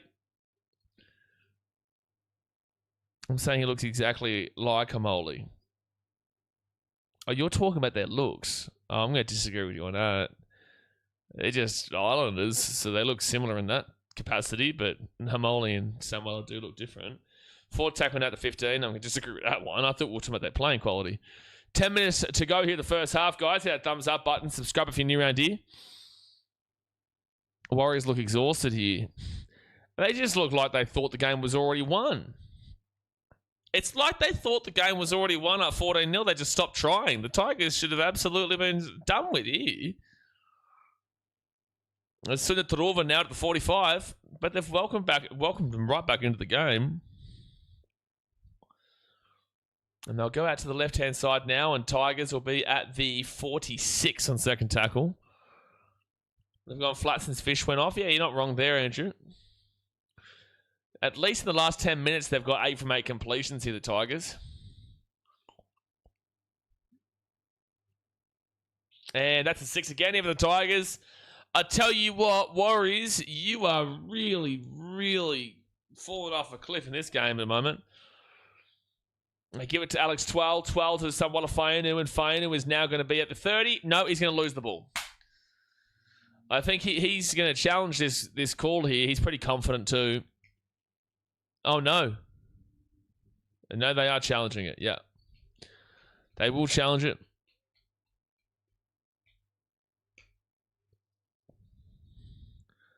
They believe he retains it, so they're saying it doesn't go into the defender. I thought it was a pretty bad pass there from 12, but it did look like Fainu dropped it, but does it hit the defender? Oh, probably. You're probably going to say he doesn't regather it in time.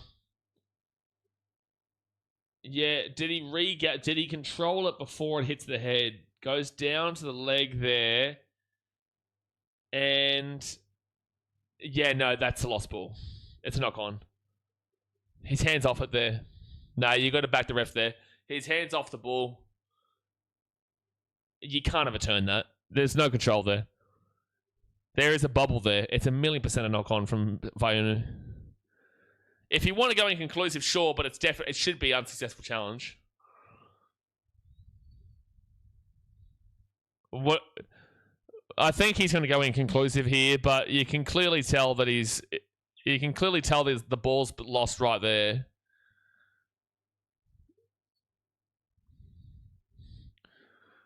No way. No. No, bro. No. Oh, fuck the bunker, bro. I'm so sick of this sport, bro. Like, I don't even care about the result of this game. This sport is just ridiculous, bro. How can you tell me that the ball isn't still moving around when it's hit the head of the Warriors player there? This sport is actually the death. We've got morons in the bunker, bro. Like, they just actually are morons, bro. They actually are morons in the bunker. How can you say that ball isn't bubbling around? So you've got conclusive evidence to say that it's guaranteed, despite the fact that you can see the ball is moving around. This sport is wild, man. This bunker is wild.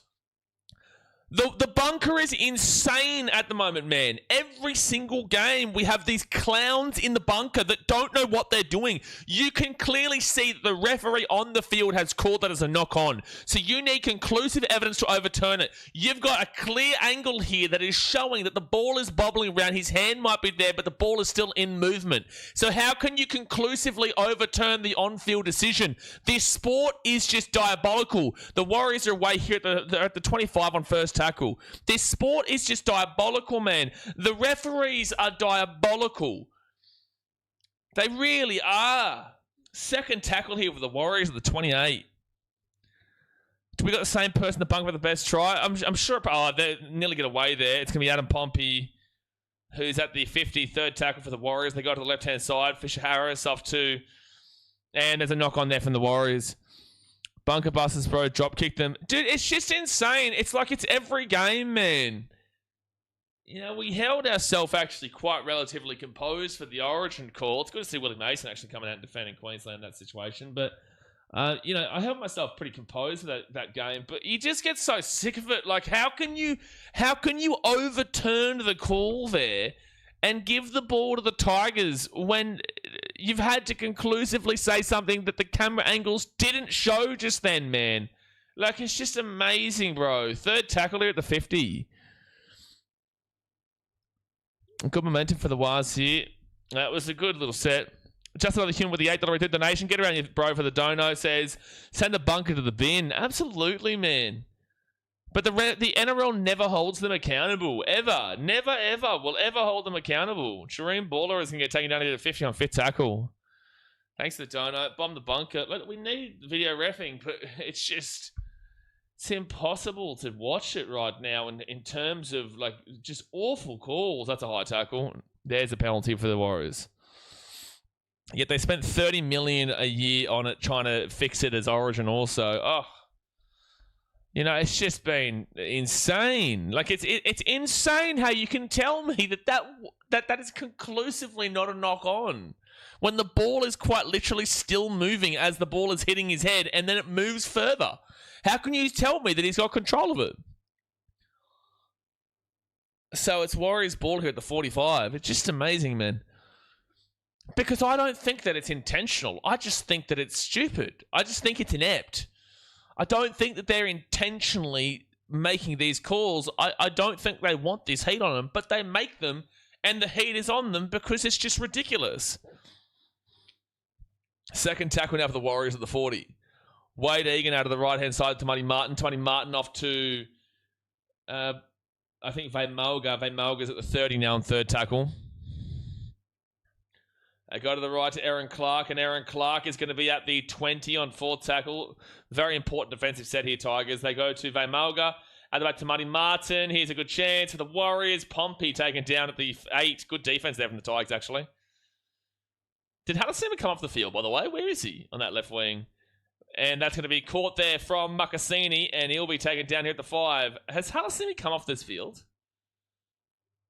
I think he has. I can't see him. Second tackle at the 10. Making shit overcomplicated. It was a knock-on. It was a simple knock-on. It was quite that simple. And again, I would have been okay if you had got inconclusive. But it was just, it's a penalty, Tigers.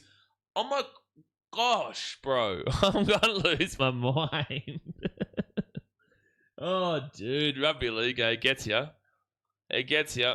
It is a high tackle. Lowe says, you fear when it takes too long to check, it will go the other way than obvious. Oh, man. Who is the bunker official or not? Oh my gosh, it's Chris Butler. Oh my gosh, is it actually Chris Butler? I'm pretty certain it's Chris Butler.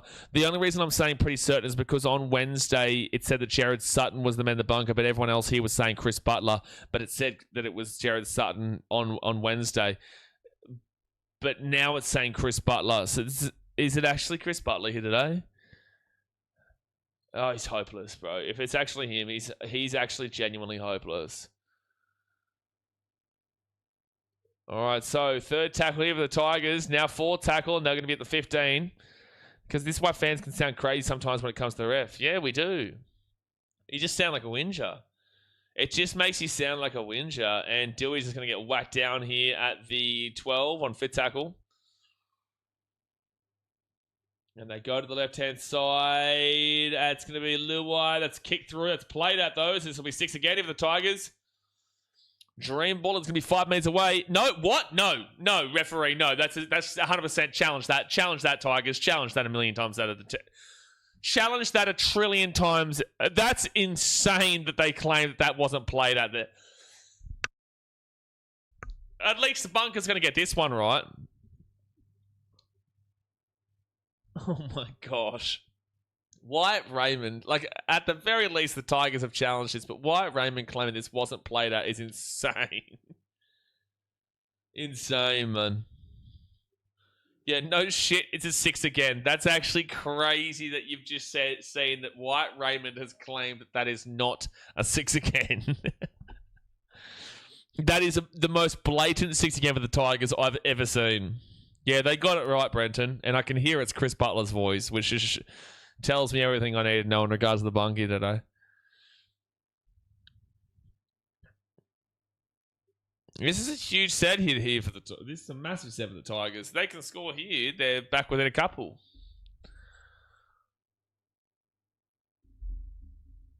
Surprised Bunker called it played as. Yeah, I'm surprised. I'm very surprised. Adam Dewey gives it off to Fanor and he'll be at the 5 on first tackle. They go out to the right-hand side, the Dewey. Dewey underneath now. And they'll be 8 metres out here from the line, the Tigers. Second tackle, Sione Fainu.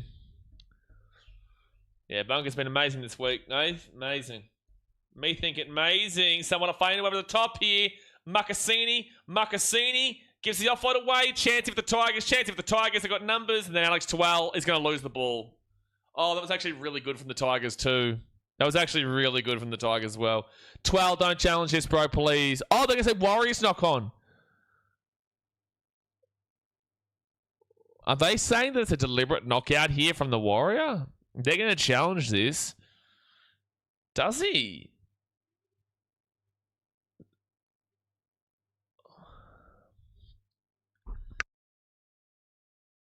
I would say that this goes...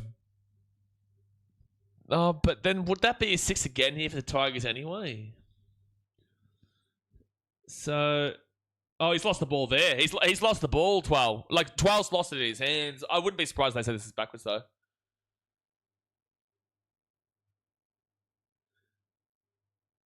Well, like, 12's already let the ball go there. But they're definitely gone backwards from Harris Savita.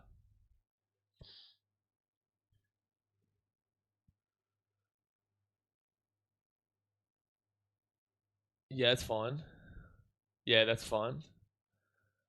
No knock on at this point, playing on. So who gets the ball here? It's off the legs and whatnot here. Everyone's just fighting for the ball. That's completely fine. But are they going to say that's relying upon the... This is a tough one to call, actually. Are they going to say that when he grabs this, it's on top of a Warrior player too, though, as he's regathering that ball? Alex Twell takes possession here. It's going to be tackle 1. I'm not unhappy with it. Like, that's probably... no, it's an okay call. I could have seen you argue that the Warrior... The knee of the Warriors player maybe was there when he was trying to regather it. But overall, I'm not unhappy with that call. That was a shambles. That was a shambles. All right, so the Warriors keep their challenge, though. It was successful as a challenge. And they go to the left-hand side. Jerome Luai gives it across here to someone of Fainu. And Fainu is going to be taken down here at the 5. Guys, is Halasima injured? I can't see him on the field right now. Is he just off getting a rest? And they're going to kick this ball through here. And that was just stupid from the Tigers. And Tane Tuapi gets this ball to the 5 on first tackle. In the future, probably will be just the bunker and a Tesla robot rev. I'll take it. I really will. I'll take anything besides who's in the bunker right now. That was an awful play from Jerome Luai. Lofiana Kampera gets this ball here to the 15 on third tackle. And now Chance Nihil clocks out to the 25. Definite brain fade. Can Waz go at 100? Oh, they just haven't looked anywhere close to it recently in these last like 20 odd minutes. And now Wade Egan to Tamani Martin, and he's going to kick this ball down to the 15, and it will be an easy one to bring back here for the Tigers.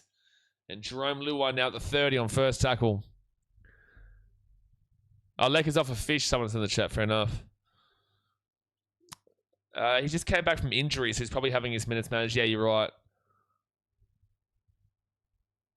Chose this game is going to be Aggie? I don't know what that means. Third tackle now for the Tigers. They'll be at the 50.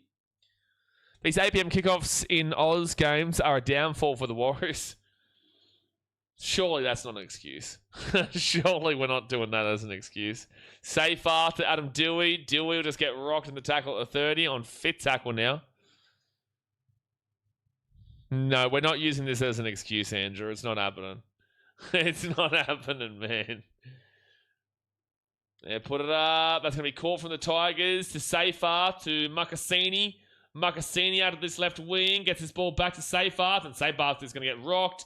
And that ball's going to come down here. Still away for the Tigers. It's still away for the Tigers. And then they'll be taking that to 15. 35 seconds to go the first half. Okay, so Braden, I can see that you're doing like a spam thing right now where you're trying to tell everybody what's happening. That's kind of what we're here for. So you just use that chat in regards to conversation. You don't need to tell everybody what's happening on every single tackle and every single set. Yes. So 14 seconds left here to go to the first half. Thank you for trying to help, but I've got this from you, man. It's sweet. Second tackle, and they'll be at the 13. These end of sets are a killer for the Tigers at the moment. Yeah, dreadful. But all right, there we go. It's going to be a halftime. It will be halftime, and the score is 14 points to 6. It's just the first 20 minutes was all Warriors. The second 20 minutes was predominantly Tigers. Same thought process there. The first 20 minutes was all Warriors. They should have been up 28-30-0. But the second 20 minutes was just, Jess as Warriors rubbish. The second 20 minutes was rubbish there from the Warriors, really. They just weren't anywhere close to what they were showing at the beginning. And they were completely just all over the shop. And the Tigers, I'm surprised they didn't end up scoring again, to be fair. But ultimately, it ends at 14-6. And I guess it's time to go and have a look now at the stats to see how it's all playing out. So guys, do me a favor, hit that like button, subscribe if you're new around here, and let's go see how it played out, because that's a bit of a weird half, really. Now, Tigers 6, Warriors 14 at Campbelltown. The try was scored by Samuela Fainu, and Adam Dewey did get the conversion. Obviously, we saw Bunty Afol go out in the 12th minute with a sin bin. And then for the Warriors, James Fisher-Harris, Alofiana Khan-Pereira, and Ali Leotawa, with the conversion being 1 from 3 for Adam Pompey. So they could have easily been up 18-6, but again, they could have easily been up 30-0 in that first 20 if they could have held the ball. But now we move to the stats of the possession. 53% of possession to the Tigers in the end is actually crazy. That's actually crazy considering what we saw from that first 20. The Tigers have won the possession count in the first 20, in the first half, with 53% compared to 47% here for the Warriors. Time in possession, 25 minutes is what you're looking for as a threshold. Tigers with 15 minutes and 57 seconds. That's very healthy. 13 minutes and 26 seconds for the Warriors is decent. That's 28. That's over 29 minutes of gameplay here. Very healthy. You're very, very happy with it overall. Now, in terms of completion rate, this is a surprise. So 80% is what you're looking for. Well, Tigers, brilliant. 95% is basically perfect. 22 from 23 is actually outstanding. That is actually outstanding from the Tigers. 95%, 22 from 23 is brilliant stuff. Whilst the Warriors are also brilliant stuff at 85%, 17 from 20. So they've got 3 less sets in total, and they've got 5 less completed sets in total. So they are obviously down by the 10% there, but they're both above the 80%, so neither team is really complaining there, and definitely not the Tigers. And you go to the runs. Well, this is a perfect example of how this game's playing out, because they've both got the same amount of runs. And one team is winning by about 184 meters. Yikes. Well, now it's 91 runs. But, okay, so 91 runs for the Tigers, 729 run meters. They are, now it's 92 for 735. So they are about, wow, they're like 185 meters behind the 10 meters on average per run that you're looking for. That's a lot, man. They are 185 meters behind the 10 meters on average per run that you're looking for the Tigers. That is not good enough. For the Warriors, they're at 91 runs. So they've got 1 less run than the Tigers. They've got 910 meters. So they are quite literally on the precise dot 10 meters on average per run. Now it's 92 for 915, so it takes away that. But 92 for 915. They are 180 meters better off than the Tigers with the same amount of runs. 92, 92, 735, 915. That is just poor from the Tigers. That's crazy. You don't usually see that. The Warriors are dominating the meters in the middle. Post-contact meters, though, is dominating for the Tigers. So the Warriors are winning the absolute meter battle. But the post-contact meter battle is absolutely in favour of the Tigers here. 289 through 93 runs now, compared to 195 meters for the Warriors. So one extra run for the Tigers has essentially made it 94, is it? 94 extra post-contact meters from one run. That is how the Tigers are doing right now on the post-contact. They are just destroying them there. So Warriors are destroying them on the run meters. Tigers are destroying on the post-contact. But then let's look at the line breaks. 7 line breaks to the Warriors. That's crazy. 1 line break for the Tigers. 7 is getting close to 1 line break every 10 minutes. That's just insane. Tackle breaks defensively, neither team has been good here. 25 tackle breaks for the Warriors is stupid. 22 tackle breaks for the Tigers is also pretty stupid. That is above 23 now for the Tigers, mind you. So both teams missing a bucket load of tackles. Now, this one makes sense. Average set distance, 25 metres and below is pathetic to the stream off. 25 to 30 is disgusting. 30 to 35 is underwhelming. 35 to 40 is hitting the marker. 40 to 45 is great. 45 to 50 is fantastic. And 50 plus is essentially perfect. 32.25 there for the Tigers is underwhelming. It is in the middle of underwhelming. It is so that it's just it is just such an thing to look at. 35 is the threshold as a minimum. They're at 32.25, 2.5 metres below that, 2.75 metres below that. Not good enough. Warriors, though, 45.78. That is fantastic. That is an unbelievable amount of metres that they're making per set. 45.78 is a whopping 13.5 metres more than what you're seeing out of the Tigers. The Warriors are killing the average set distance. Then you go to the average play the ball speed. 3.19 seconds and below is extremely fast. 3.2 to 3.39 is fast. 3.4 to 3.59 is average. 3.6 to 3.79 is slow. And 3.8 and above is extremely slow. 3.68 seconds here for the Tigers is on the slow side. Yeah, that is slow. 3.68 is quite slow. And the 3.48 for the Warriors is on the average category. So 0.20 seconds separate the two of them. That's a pretty hefty gap in rugby league. So the Warriors are winning that department. Offloads, though, this is a weird game. Offloads, 8 for the Tigers. They're winning this massively. That's a healthy number. 2 for the Warriors is extremely low. So the line breaks for the Warriors are crushing them, but the offloads here for the Tigers are crushing them. You go to the 4 dropouts, 1-0 Warriors. Kick defusals, 50% for the Wires and 75% for them for the Tigers.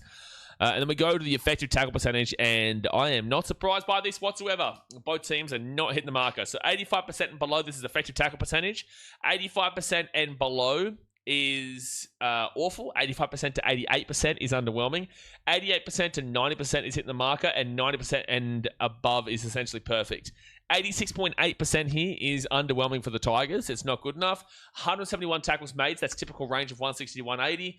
They're 11 into that. Missed tackles is 24. That's really high. 15 to 17 is the average. They're both got the same amount of missed tackles, by the way. But 24 missed tackles here for the Tigers. At 7 above the average of 15 to 17. And the ineffective tackles are at 2, which is 3 below the average of 5 to 7. So 26 bad tackles in that 40-minute stanza with a typical average range of 171 tackles made, which is in the middle of the 160, 180. It is a pretty normal but still underwhelming area, which is why you see the 86.8%. And then for the Warriors, they're actually lower. So 85.84% is still in the underwhelming category. It's not quite awful, but it is not great. 194 tackles made. So they've made 23 more tackles than the Tigers here. It's 14 tackles above the average area of 160, 180. So it's an above average amount of tackles. The missed tackles is at 24. So the same amount as the Tigers. They've both gone above by 7. But the ineffective tackles is at 8. So the Tigers have 2. So they've gone above the average of ineffective tackles of 5 to 7 with 8, whilst the Tigers are at 2. So 3 below it. Warriors are 1 above it. So that's 32 bad tackles in that first half. Now, it does even out with the fact that there's 23 extra tackles made here for the Warriors. There's 23 extra ones there. So overall, it's not good enough from both these teams here. Both are missing a whole bunch of tackles. It's just the ineffective tackles are the worst for the Warriors, but they've made more tackles. They're pretty similar, though. 86.8, 85.84 is pretty similar. It's not good. Negative play, though. 3 and below is really good on the errors. 4 to 6 is average, and 7 above is awful. 2 errors here for the Tigers. That is really good. That is really, really good. Well, the Warriors are at 5. That is average. It's normal. You know, it's nothing awful. It's not good, but it's normal. You want to limit those, though. Penalties conceded, 3-3. That's quite high for both teams. Ruck infringements, 3-0 against the Warriors. That's super high, to be fair. And then on reports, 1 for the Tigers, and Simbin, 1 for the Tigers. So, realistically, this game is strange. It's very strange because completion rate and possession is all in favour of the Tigers dramatically. Runs are equal, but yet the Warriors have 180 odd meters more than them, but the post contact is about 75 meters more for the Tigers. The line breaks are ridiculously in favor of the Wars, but the tackle breaks are equal, but the average set distance is massively in favor of the Warriors, and their play the ball speed's faster. The offloads, though, is way in advantage of the Tigers, and so is the kick defusal, and so is not way in front, but definitely in front for the Tigers there. At 86.8%, and then the errors is against the Wars, but then the penalties and infringements is also against the Wars there. Like, this game is really weird. I'm still saying Warriors win this game, but geez, they're not making it easy for themselves. They're not making it easy for themselves at all. So I'm still going to back in the Wars here, but geez, they're really making it difficult as per usual, but that is usually what the Wars do. Brendan said Stitches, he's reading the stats out. That is what I do at halftime of every game, Stitches. We go through all the stats and compare it all and help people who can't see the stats to understand it. Walter says, it's a bird, it's a plane. No, it's the Saturday Night Fever dancing TNT. What the hell did it even just happen just then? If we lose this, I'm done for the season. All Blacks season starts. I swear All Blacks have already played last week. No. Nikhil says, if Wales are going to win today, it's going to take a big effort, especially from Fisher Harris and Lecker when they come back on. Maybe Healy can have some impact if he gets on. Healy's great. I love Sam Healy. I think Sam Healy is fantastic. Wales lose their head at times. Yeah, but you got to get that out of you. If you're going to win the comp, you can't lose your head. He says it every week, Andrew. Andrew says, spoken like a true bandwagoner. Yeah, to be fair, he does say this every week. All you have to say, Andrew, back at him is just, we'll see you next week, mate, because you get all these people saying, and sometimes people take me very literally too. Like, I'll say, oh, if the Titans lose this, I'll give up. I'm leaving. I'm not leaving Jack. I don't even say this anymore, but I used to. And you just say, we'll see you next week, mate. You know? Oh, the referees are bullshit. I'm leaving the game. Oh, we'll see you next week. All these oldies on Instagram going, oh, man, I just don't care about the game anymore. I'm off. You've lost a follower. Yeah, okay, we'll see you next week, mate. That's just how you reply to them, man. It says, I laughed how bunker been used by blind people. They really don't know the rules. Jasmine says, yeah, AB played last week, play Italy tomorrow. Italy have been a lot better in recent years, but still All Blacks should win that game. Temno says, I hate late night footy. I'm more angry. We'll see you next week, mate. E4 says, I don't know how the West Tigers have managed to win 7 of their games. Well, before you start coming in and hounding the Tigers, just remember one of those 7 games was against your Warriors here. They beat you in New Zealand, mind you. So you should know how they did it because they were a much better team back then. If you were watching back then, you would know full well why the Tigers have got 7 games because they've been very good throughout times this year. However, their injuries have just absolutely crunched them.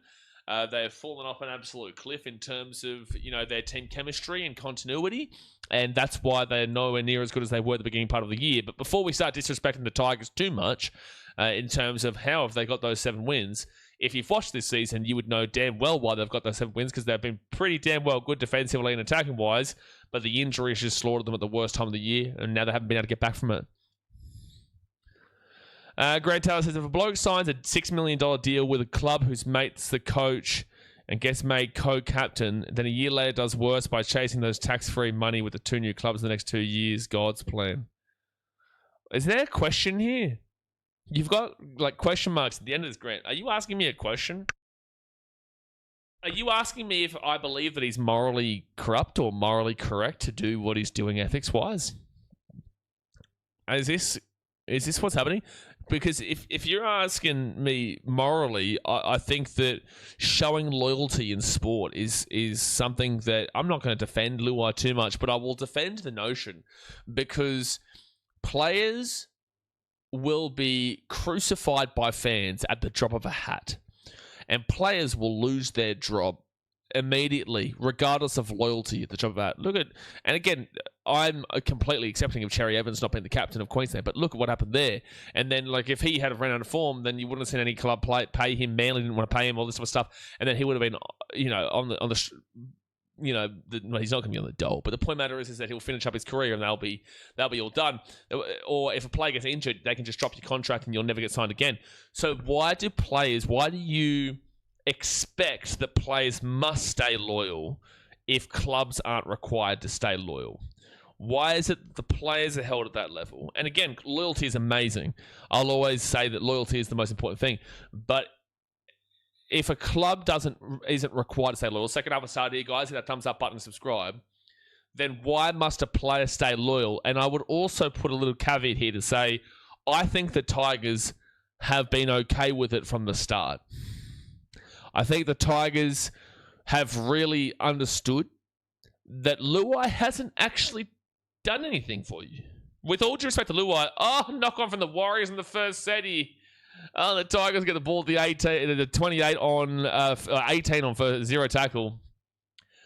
I think the quicker you come to terms with that, the quicker Tigers fans come to terms with that, the quicker you'll realise that it's actually a better thing for your club going forward.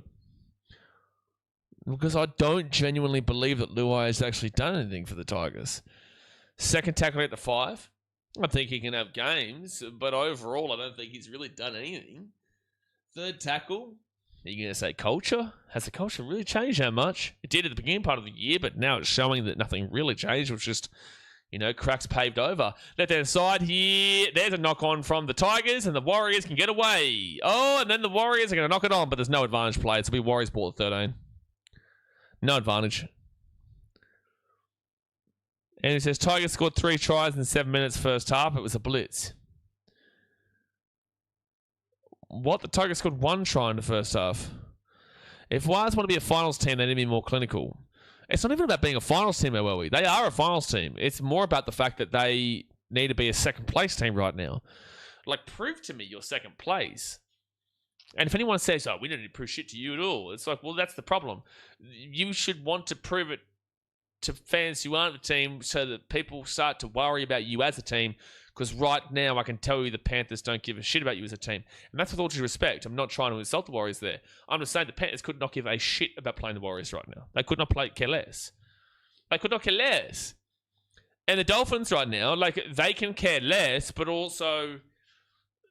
And yeah, sure, they lost last week, but they had a lot of players out. You need to establish dominance at this top part of the table. They're away here. That's way too easy of a breakthrough for Jacob Laban. That's way too easy. Oh, my gosh. Leah Tower threw at the 15-4 tackle. That defense from the Tigers was pitiful. Pitiful.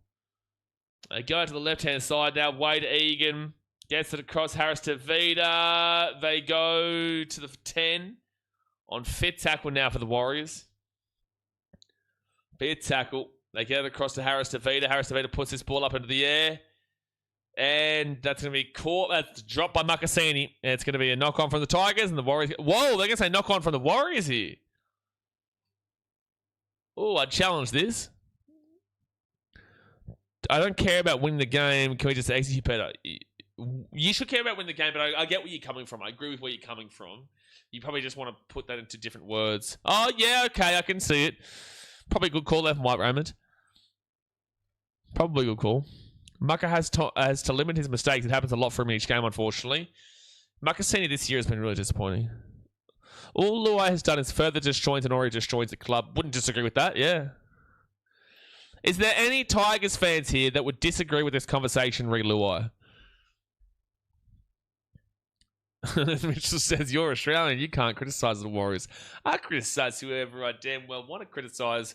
But that guy who did say that, he took that back pretty quickly when he realised that we just didn't care for the bullshit. And that's going to be a good offload there from the Tigers. They get a 6 again as well. They'll be at the 45. First tackle.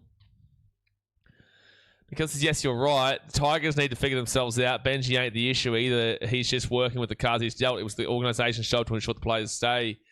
I was hesitant on Benji originally. I'm still not confident on Benji, but I'm not blaming Benji right now. No way. Stafford Toe was out with a groin injury, by the way. God bless him. The general consensus, I promise you, is going to be... That's going to be a knock on Tigers here. That's a knock on Tigers, yep.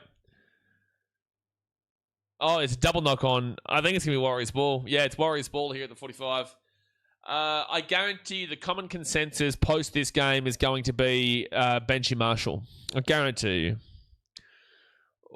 Organisation should be the ones to blame, but I guarantee you. Well, if that's a double knock on, sure, that was a knock on Warriors first. Isn't Wise his second favourite team behind Titans? No, Sharks my mum. I don't have favourite teams. I would say soft spot. I'd put Sharks in second and maybe Warriors in the third. But like, it's not like I definitely do not have a second team. No way. No chance. No. Sharks my mum. Second tackle. For the Warriors, they'll beat the 40. Walt says, oh my gosh, some of these comments you do awesome, bro. Stay strong. No, I'm sweet, man. I've been doing this for years, man. I know how to deal with it. Titans games make it difficult because I'm obviously emotional because of the game itself. But no, I know how to deal with the comments, bro. Don't worry. Fourth tackle here at the 20. It's not my first rodeo. I'll go to the left to James Fisher-Harris, and Fisher-Harris will now be at the 5 on fit tackle. The Warriors score here, you'd start to say surely. Out of the left, Lofty Cabrera kicks the ball through. 7 tackle set. And don't worry about that. It's a penalty here. Well, that's actually... You could argue a penalty try. You definitely could argue a professional foul then. Well, why is it not a professional foul, though? Why is it not a professional foul if you're taking away a potential try-scoring opportunity? Sure, you don't take... You don't give him the penalty try. That's fine, but... He's put the shoulder into him, but I don't understand why it's not a professional foul. Dream ball has fallen over there. Who's to say Lofty couldn't have had an opportunity? You're taking away an opportunity. Why couldn't that be a bin? But sure. Warriors now 10 metres out, first tackle. Wires streams do produce some good comments. They do. Jason says, when was the last time the Wires were in the top 8? They don't usually do well. Last year. They came 6th last year, played the Panthers in the first week and got knocked out. I'll read this comment in a second, Grant. Left-hand side of the 10. You're talking about Galvin. Okay, I'll get to that in a second. Third tackle now to 3. Very different situations, but I'll get to that. Third tackle, 3 metres out. Wade Egan, Aaron Clark. 1 metre away from the line, 4 tackle. 4 tackle. Wade Egan, Tamani Martin. That's a great hold-up play there from him. Chance Nickel clocks that then. He'll be 5 metres away on fit tackle. Fit tackle. 8 metre gain. They get it off to Tamani Martin. Tamani Martin puts this ball up into the air. Drop ball from the Tigers. This is going to be a knock on here. Oh, what? Oh, okay. Okay, yeah. Commentary's confused there. That should have been Warriors ball, but anyway. Second tackle here for the Tigers. They'll beat the 10. Grant Taylor said that whole club and media turned on a young bloke 12 months ago who just wanted to chase his dreams. Ideology separates us. Dreams and anguish bring us together. Irony is a double down. Just my opinion. Your opinion's fine. You can have whatever take and whatever perspective you want of that situation. Lachlan Galvin, that situation can be looked at from both a negative and a positive. You can definitely look at it as a negative against Galvin. You can definitely look at it as a positive for Galvin. I don't think there is a right answer. There is just a lot of childish ways that people handled that from both within the Tigers and also, Luffy tried to go away there with the 40 on first tackle. The situation was handled really poorly from both sides. Lockie did not help himself at all.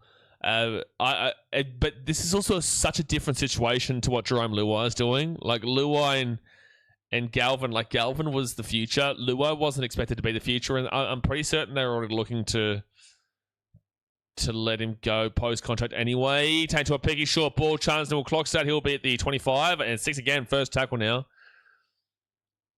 But they're such different situations. Like, I think Luai's a knob, but I also think that's a character in the game. I'm not saying him as a person, but I think that as a character in the game, he's a knob. But I don't think it's fair to compare Luai and Galvin situations. One's the back end of his career and one's the beginning of his career. I also don't blame Lachlan Galvin for doing what he's doing, but I also will say that Gould was very dodgy amongst it. And just a lot of shit went on. It's a very, very perspective-based discussion. 4 tackling out the 10, you're not wrong, but you're also not right. But you're fine in regards to your opinion. Left-hand side now. They go to the left, and Lafayette Khan Pereira. Try time for the Warriors. Try time for the Warriors. It's going to be 18 points to 6 for the kid to come. Lafayette Khan Pereira. Lafayette Khan Pereira. Try time. 18-6. Kid to come. 30 minutes to go of the game here, folks. Hit that thumbs up button. Subscribe if you're new around here. Why should be cashing in here? Justin E. Human says, disjointed reminds me of how Luai plays. Yeah, that is how he plays. Anyone know what Terrell's injury is? Not sure what Terrell May's injury is. Can somebody help in the chat, please? E4 Madeline says, who's been the best New Zealand player in NRL across all teams, would you say, in the past decade? Oh, past decade. I was going to say Stacey Jones. Past decade for New Zealand players. Past decade, maybe Roger Tuivasa-Sheck. Yeah, it'd be Roger. I don't think you could go past Roger. It has to be Roger, unless you want to say Sean, but I'd go Roger. No, not Jeremy. Stacey Jones is not in the last decade. What are you talking about? We're talking about since post-2016. Roger Tuivasa-Sheck won a Dally M. You can't say Stacey Jones. He was like 30 plus years, 20 odd years ago. Like, Johnson's a shout, Nikhil, but I would say that Johnson was... would you say that he did more across this last 10 years than... Because we're talking New Zealand players, not just Warriors players. We're talking New Zealand players. And if we're talking New Zealand players, we're talking Roger Tuivasa-Sheck at the Roosters and Warriors. I don't know, man. Like, it's... I'd probably go Roger. Benji's a Kiwi, right? Yeah, but not that end. Not the last 10 years. He must be up there, though. 10 years, probably not. Not the last 10 years. Oh, yeah. Benji Marshall is one of the greatest Kiwis of all time, but not in the last 10 years. Yeah, I'd say it's RTS than SJ in the last 10 years. Because last 10 years takes away the grand final of 2011 with the Warriors, with Sean Johnson and James Maloney. All right, so Channel Harris-Aveda is going for gold here. They are switching up on the kickers, and they will get this one with Harris-Aveda. So it is 20 points to 6 with 29 minutes to go here to game.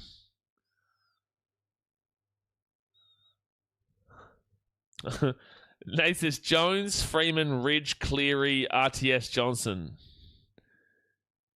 Cleary, Nath. Are you telling me that Nathan Cleary has been one of the best Kiwis of the last 10 years? What are we doing, bro? What are we doing? Laurie says Foz. No, ask Lag and Ball Stacks. If you ask Lag in the chat, Kieran Foran is apparently an Australian. Andrew says Simon Mannering. But Simon Mannering was longer than 10 years ago. RTS leaving for rugby does not disqualify him. First tackle now at the 13 for the Warriors.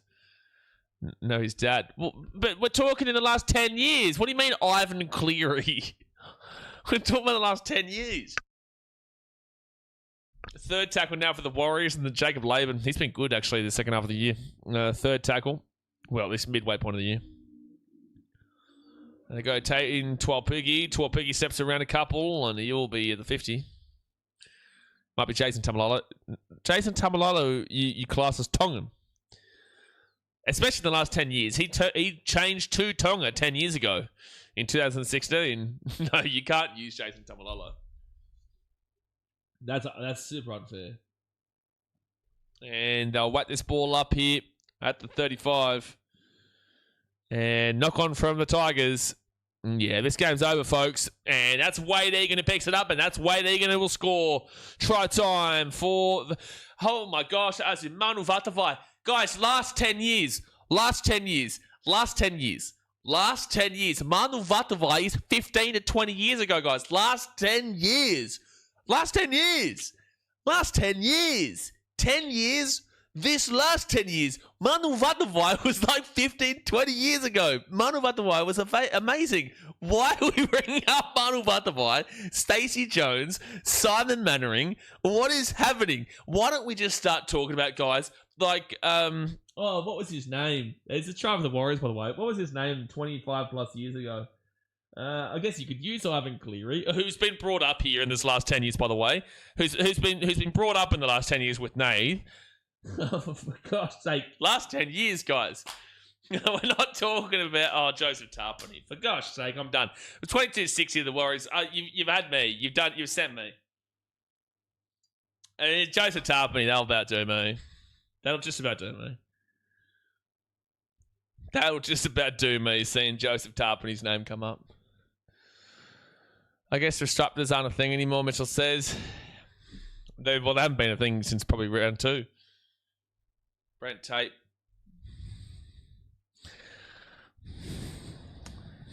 $22.60. I'm not doing it, Terminix. I'm not biting. I'm not doing it. Fisher Harris isn't actually a bad shout, Nikhil. He did win a lot with the Panthers. And also with New Zealand. But would you say he's above Roger? Nath, you are this close to receiving a timeout. You are this close, son. This close. 26 minutes to go here. Wade Egan will score. It's 24-6 the kid to come.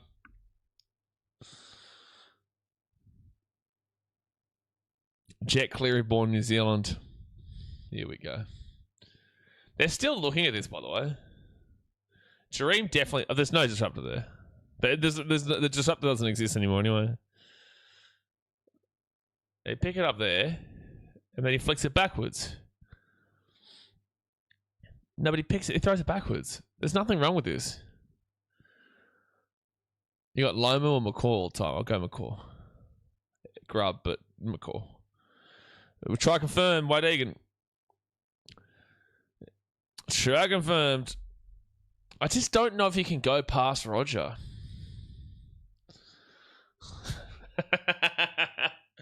Brenton, I know. I just know you. You're too soft to be fair, but also I get it. I appreciate trading your opinions, players. Good sharing with once again respect. But the thing is, Grant, is that of course respect your opinions. You're entitled to your opinion.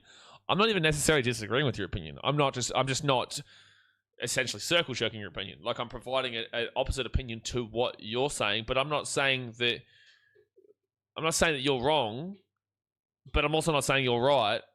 Your opinion is fine. Your opinion is right, but it's also wrong. And your opinion is wrong, but it's also right.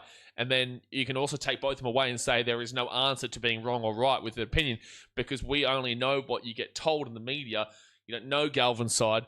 You don't know the club side. You don't know the internal dealing side.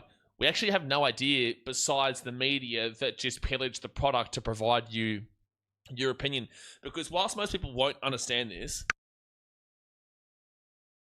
and do take this in a good light though, guys, but whilst people won't understand this, and this is not directed individually at you, Grant, but most people's opinions Tigers will get the short kick here, and it'll be Tigers ball at 28.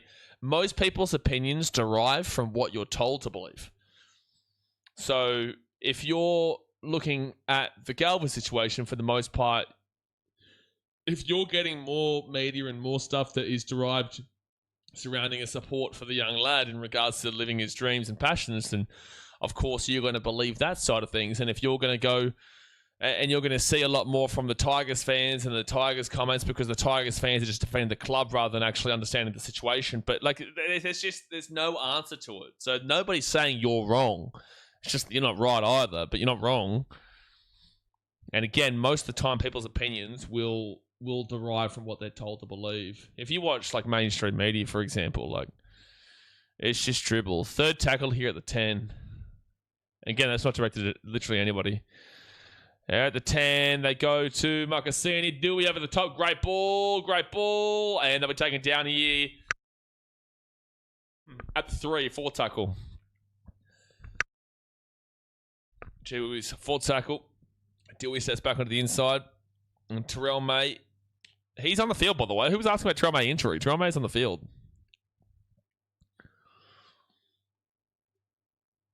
And they'll put this ball inside, and they'll be grabbed maybe by the Tigers. No, it's actually going to be a Warriors grab. I might have actually let that go to Buller, and then he would have probably dropped it.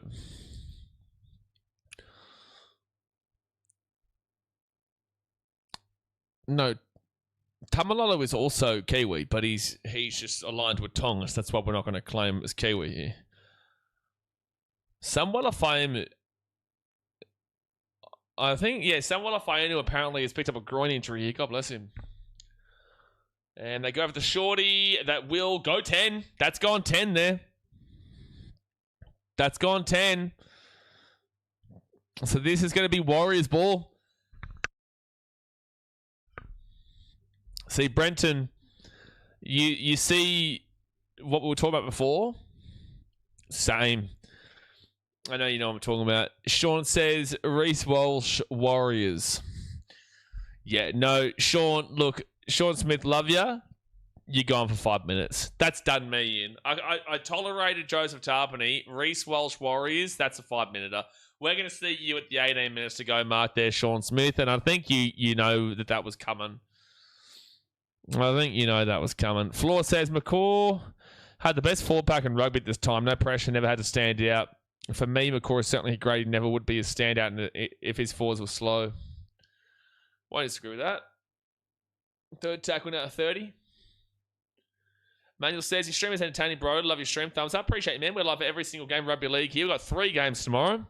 And 3 games on Sunday. We'll also be live for the FIFA World Cup. Knock on from the Tigers. Let's keep rugby out of this right now. Yeah, let's try and focus on the old rugby league here, folks. Let's try and focus on the old rugby league. Logan says, g'day, lads. Watch this convo about Kiwis. Definitely not inviting you to the convo about Kiwis because you believe Kieran Foran is an Australian. Which I mentioned before, Logan. Yes. Yes. Yes. You're covering NRLW. You can't check Awana. I just can't. It's on at the same time as the NRL. It's impossible. Up to Watts. Starting to sound like a bit of an STD there, Jack Attackman. We've got to get that one right next time. That's a knock on here from Sean's Nickel Clockstad. Well, technically that goes backwards. Yeah, that's probably fine. It's probably fine, even though it's probably dodgy there. Typically, they'd probably call that as a knock on, typically.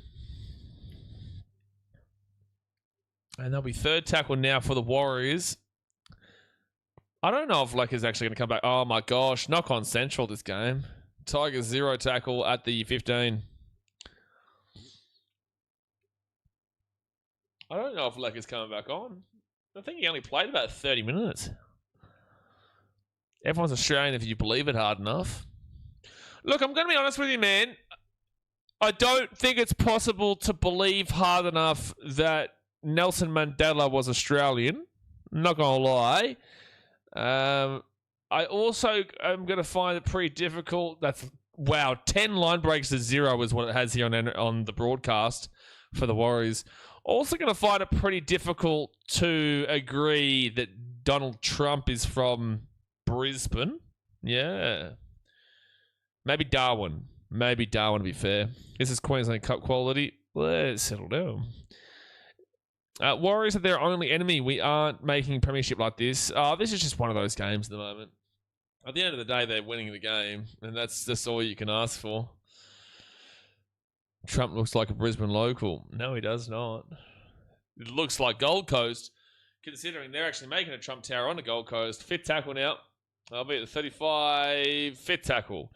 20 minutes to go here to game. This is not an encouragement to talk about politics. For anyone who's thinking about typing in a comment in the chat, I do not care about your political opinion on the joke that we just made about Donald Trump. First tackle now for the Tigers. If you start to go down a political path, you will be timed out. 0 tackle here at the 10. 20 minutes to go here of the game. Hit that like button. Subscribe if you're new around here. Dewey's going to pass it, and that's going to be a knock on here from Pompey. A note from Leah Tower, and it will be Tigers will get this ball back at the 15. Dapto Donny. Dapto Donny, what a name. What a name. An NRL stream, perfect time to talk about how to change your world. Floor mats, it happens, mate. You'll be surprised. Trust me, there's a reason why. Like, for example, at the beginning of this stream, mate, one of the first comments was, I'm an Indian, should I be deported from Australia? You know what I mean? And I had to rip that and hide the person from the channel. You know, that's this type of shit that sometimes gets commented here. A lot of the time, you guys won't actually see some of the nonsense that gets put in. It's just that it gets hidden by the automatic detection system on YouTube, and then moderators will time it out to remove it and whatnot. But this is the kind of things that you just randomly see here, and then people start talking about religion, and it just gets wild, man. Tigers might score here. No, they won't. They'll knock it on. They'll knock it on. All the big issues, absolutely. Like, occasionally, sometimes, if it's like a really boring game and it's a really shit-ass blowout, they're going to challenge us here, the Tigers. It's going to be a lost challenge. Occasionally, if it's a really boring blowout game, like which kind of this one is, but at least it's the Warriors, it's a little bit exciting. It's nothing too special, and it's game over. Sometimes it does filter into these kind of conversations, but jeez. Because watching this game, it still doesn't feel like we're 20 up. No, you've got this game. It's already won. 100% this is a knock-on from Jerome May, unless I'm drunk. And... yeah, man. Yeah, no, that's about as knock-on gets. Oh, unless they're saying Leah Tower is pushing on Jerome Luai here. Oh, okay. This is actually a penalty. Oh, they're saying Terrell May's losing the ball forward anyway, so they're not going to... Oh, it's just a penalty. Okay, yeah, not a penalty try, yeah. I worked at a bar in Asia for a bit. I swear people would tell me their political preferences before their name, trying to understand. Oh, mate, I'm in Asia. I know exactly what you're talking about. I know exactly what you're talking about. It's actually, you can't get away from it. It's actually insanity. You cannot have any form of conversation that isn't outside of that. Was it in Bangkok, or where are you talking about? Wait, you worked at a bar in Asia. Are you Asian? Because otherwise, unless it was for one of those like expat bars or whatnot. First tackle at the 10. Because I'm sure you wouldn't have just received it, unless it was like a working holiday or something. I'm sure you wouldn't have just received like a... Oh, that's right, you live in Siem Reap. Oh, okay, yeah. Yeah, fair enough. I was close to going to Siem Reap. Third tackle at the 5. And they give it out to Jerome Lua. Oh, that's just awful.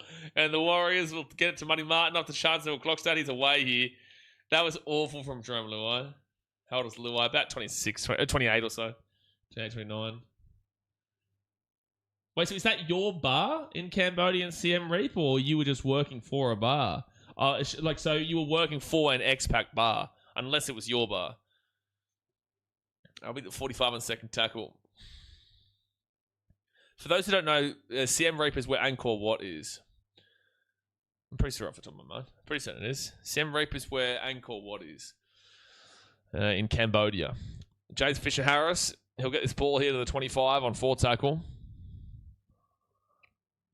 And they'll get it across to Tamani Martin. Tamani Martin underneath to Marata Niakore. And he'll be fit tackle at 13. They go to the right to Tamani Martin. Tamani Martin still moving. It's fit tackle. Taken to a picky. Kicks his ball through. Played at. Knocks back. And then Tigers might get away. Dream Buller. No, he'll be taken down to the 15. Where would Luai rank in the biggest waste of money? Bloke's been on a big decline. I've been trying to say this for a while. I was trying to elicit a response before. I would love to know if anybody defends Jerome Luai in the sense of, has he ever done anything for the Tigers? Like, what's he actually done? If you are a Luai defender, what has he actually done? I genuinely look forward to the response. Grant Taylor says, one of the toughest blokes I ever enjoyed watching was Mark McGaw, centre for the Sharks. Like Mark Graham was for the Kiwis. They shared similar attributes, hard, toughest men who gave all on the field. Yeah, a bit before my time there. A bit before my time. Format says, no, I'm only 19. I usually work... Oh, you're only... No, okay, fair enough. I work in healthcare over there. Just wanted to change it up. Went to work at a mate's bar. Life-changing stuff. Yeah, that'd have been something. That would have been something, yeah. I do know Siem Reap is a pretty fun place if you want it to be fun. If you get it when I say that. And he says, hit that like button, you Muppets. Yeah, smash the like button. This game is completely over, by the way. Second tackle here at the 30. Has taken their money and run. Well, it's like they're about to come, maybe. They actually may genuinely still finish bottom 4, by the way. Pompey. He'll get this ball to the 50 on third tackle. Gets the offload away. Harris DeVere at the 45. Yeah, Lecker's not coming back on. Tanner Stowers Smith now to the 48. Fifth tackle. Mark McGaw and Ettinghausen was a great centre pairing. Yeah, my mum's favourite player of all time. I don't know if it's Ettinghausen anymore. I know it was Ettinghausen. It could be Paul Gal. But I know it was Ettinghausen. Because she grew up in Cronulla at that time. Luai is so smart, he leveraged as much money as he could before he got found out. This is true. Second tackle now at 23. In fairness, Luai can't do it all on his own.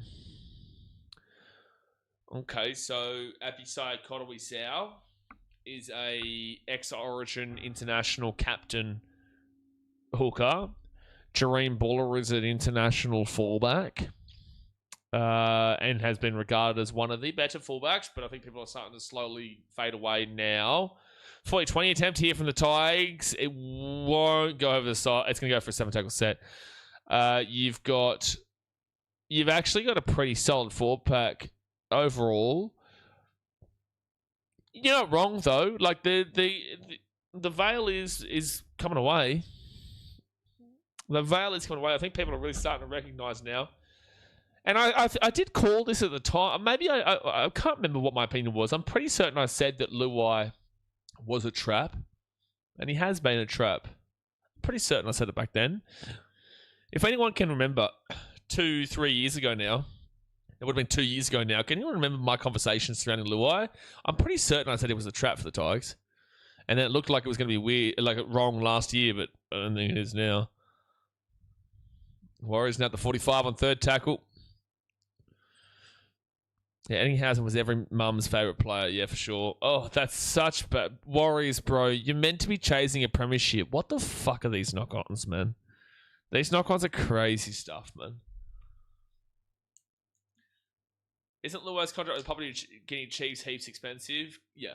But it makes sense for Papua New Guinea. Makes sense for them. They're a new club. They need experience. They need a captain. They need someone that people in Papua New Guinea respect. They look at, they say, wow. It makes sense. Regardless. Mums lived E.T. Dads. Mums loved E.T. Dads hated him. He's lucky he was fast. Yeah, fair. You know, Ettinghausen, he would have been, oh my gosh, can you imagine him back in the days of the Nulla, before social media, you know, nor these nightlife, all this type of stuff down there in Cronulla? Can you imagine the aura this man had? Like the sheer aura that Andrew Ettinghausen walking into Northies would have had. Oh my gosh, makes me sick. That guy would have just been a magnet. The aura that would have just been coming off of him would have just been disgusting. The big E.T. And Jareen Buller's going to get whacked down at the 25th tackle. Who's another player over the years that you could just think about aura-wise in their local area? Maybe like a Hazem, but not at a bar, obviously. Actually, is Hazem... Is he Muslim? Hazem El Masri. He is a devout Muslim. Yeah, so he definitely isn't at a bar. That's why I wanted to look at that. Definitely not at a bar. Buy round Rust. No, this has been 4 out of the last 5 weeks, really, for the Wires. A quick kia ora, Bulla, live from Campbelltown Stadium, New South Wales. Up the Wires, let's go. Get around your Jazz.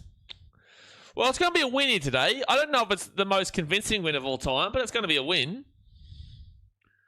It's going to be a win.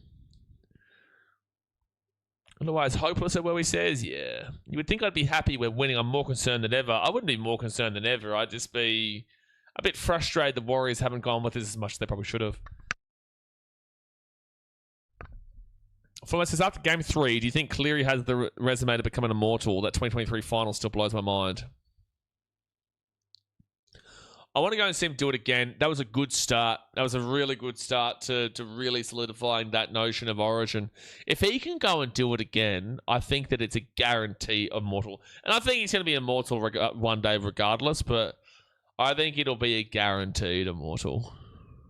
If he can do it again. Warriors too strong tonight, mate. A mixture of Warriors were the better team by far, but also weren't great, and the Tigers were just simply awful for the most part. But yeah, the Warriors deserve the chocolates 100%, but they weren't amazing. Like, we've got Warriors fans here saying that they've been concerned still. They are concerned. Fifth tackle now for the Tigers at the 50. 10 minutes to go of the game here, folks. Hit that thumbs up button. Subscribe if you're new around here. Classic coach killers, bro. Exactly right. Took a Miro. And that'll be at the 15 here for the Waz. Now, if you want to go and win the premiership... Oh, Taintor away here. Taintor away here. Taintor away at the 45. First tackle. 10 minutes to go. Thumbs up, subscribe. If you want to go and win the premiership, it's games like this that you should really just pump past them, bro, and just put an absolute score on them. They've got a good score on them for sure, but I want to see them hit 40. I want to see them hit 40, and they might do it. They might do it. They're at the 20. He's lost the ball. There's my point. There's my point. Do you think the Tigers get the spoon next season? No, I do not think the Tigers are getting the spoon next season. I probably won't have the Tigers to make the 8, but I do not have the Tigers being in the bottom 4 next year. I'm not bragging about this game. Yeah, I probably wouldn't either. Tiger, hold a ball. Hold a ball. That bundle is the story of the Waz game tonight. Yeah, absolutely. Dominated them, but they've just been all over the shop. Bears look a good shout, sure, but we say this about every new team that comes in, but the Bears do look like a really good shout for a spoon. Curtis Moran is a player who has fire in the belly like those other two. Liam Martin too. McGraw was playing outside ET at that time. State of origin for the Blues in that time as well. Curtis Moran is unbelievable. I would make the argument he's the best signing of the season in the NRL so far, but people won't agree because for the Titans. Who is a better signing this year than Curtis Moran? And make it contextually. Contextually, who is a better signing than Curtis Moran so far this season? Buddy Yellow went over 45.5 points. You've been screwed. You've been screwed, unfortunately, by the knock-ons from the Waz today. They should have been at nearly 40 at half time. Don't sleep on the Dragons back-to-back spoons. Nah, they've got enough in them to avoid it with Scotty Drinkwater and Phil Sami and Luke Metcalf and whatnot. They're not going to do anything spectacular, but they'll be better than the spoon, surely. It really should come down to the Bears, but like at the very least, and the Titans are improved. Like they have improved their defense. They've just got to get their attack clicking. The Dragons have some exciting signs in terms of the new players coming in, but can they be on the same wavelength? The Tigers are a concern, but they've still got good enough players there. They just need, I guess it has to be Jock Matt and Adam Dewey, or maybe even an Adam Dewey and Latu Fainu job. So they've got enough going there. Who else? Who is... Oh, Parramatta are a shout again. Screw me drunk and call me Stacey Parramatta. When are you not a shout? Maybe the veil will fall off the Cowboys. Maybe. I wouldn't put the Cowboys away from it. Surely the Raiders... Oh, the Raiders could be down here again next year, to be fair. Tigers get this ball at 10. Jay says, may Tigers be given the strength of the Holy Spirit, amen. God bless you, Jay. Seb says, Jay, Tigers need more than that, unfortunately. Grant says, 100% agree, Blaze. Flying says, currently, are we saying Holbrook is coach of the year? No, it's gonna be Ivan Cleary. You know it is. You know the coach of the year essentially comes down to who comes first. Unless there's other context, but no, it's going to be... Like, Justin Holbrook deserves all the accolades that he gets, but also the Knights are still a massive concern for mine, but he does deserve all the accolades he gets. And Skelton will be taking out the 50 now on 4 tackle. Dylan Brown could be a shout for best signing, been a great steady leader for Newcastle this season. I'd say Dylan Brown's been a better signing, so I'll go Curtis Moran 2. Anybody else who you could think about above? Dylan Brown 1, Curtis Moran 2. Anybody else? Thanks to the night, champ. Your loyal supporters up the wires. Get around your Walter. We're live for all 3 games tomorrow, all 3 games on Sunday. Also 3 FIFA World Cup games. And Obviously, we've got the Wars again next week. Who do the Warriors play next week? You've had all 3 of your buys, so that means next week you play the Dragons. Oh, tough game. Tough old game. Panthers Broncos next week. Oh my gosh, I'm going to headbutt a brick wall myself. Panthers Broncos Thursday night footy, unreal. Because if any other team but Dragons get the spoon, I'll begin to question myself. It's nobody else is getting it, bro. Tamani Martin's away here. Here we go. Chance of the Wars. Surely. Samuel Healy will score. Samuel Healy will score, and it's 30 points to 6 with 6 minutes to go here of the game. So you guys still got time here, guys. For those who took the overs, not looking pretty for you, but Sam Healy will score. Louis says Panthers vs Broncos might kill me. It might kill us all. It might kill us all. That might be the end of the world that night. It might be the end of the world. Yes. So says Kaipi's Paul must have been a shout till he was injured. You'll think about this from an English perspective. Respectfully, no. He had about 1 or 2 really good games at the start of the season. Outside of that, it hasn't been consistent from him. Oh, don't tell me there's a double Warrior hand for a knock on here. I don't think so. Common's just bringing it up. Respectfully, no. I would probably say until proven otherwise. Right now, I'd have Curtis Moran 2. I'd have 1. I'd have 1 Dylan Brown, and then 3 I would have Kaipi's Paul. But like, I can't think. Justin Hughes says Joe Walsh. Joe Walsh isn't a signing. Joe Walsh's development try confirmed.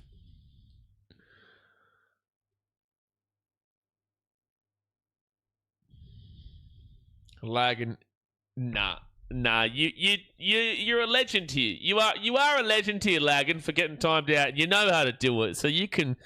We'll see you tomorrow, Lagging. How about that? 4.5 minutes to go here. You can get a 5-minute timeout for that bad boy.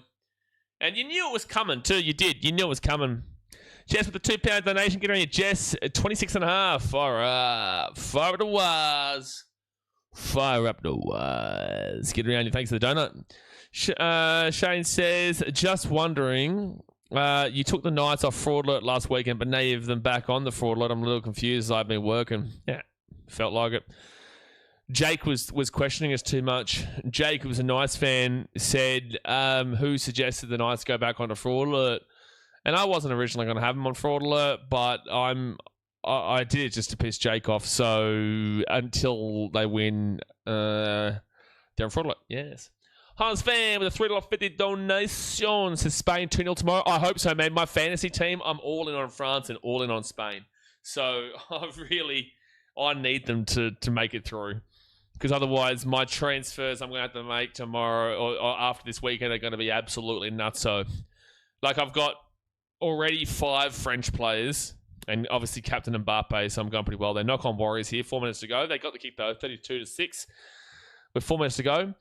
I've got Mbappe captain, Dembele, Olise, Saliba. So I've got 4 players. But I think I've got like 4 Spanish too. Cucurella, Baena,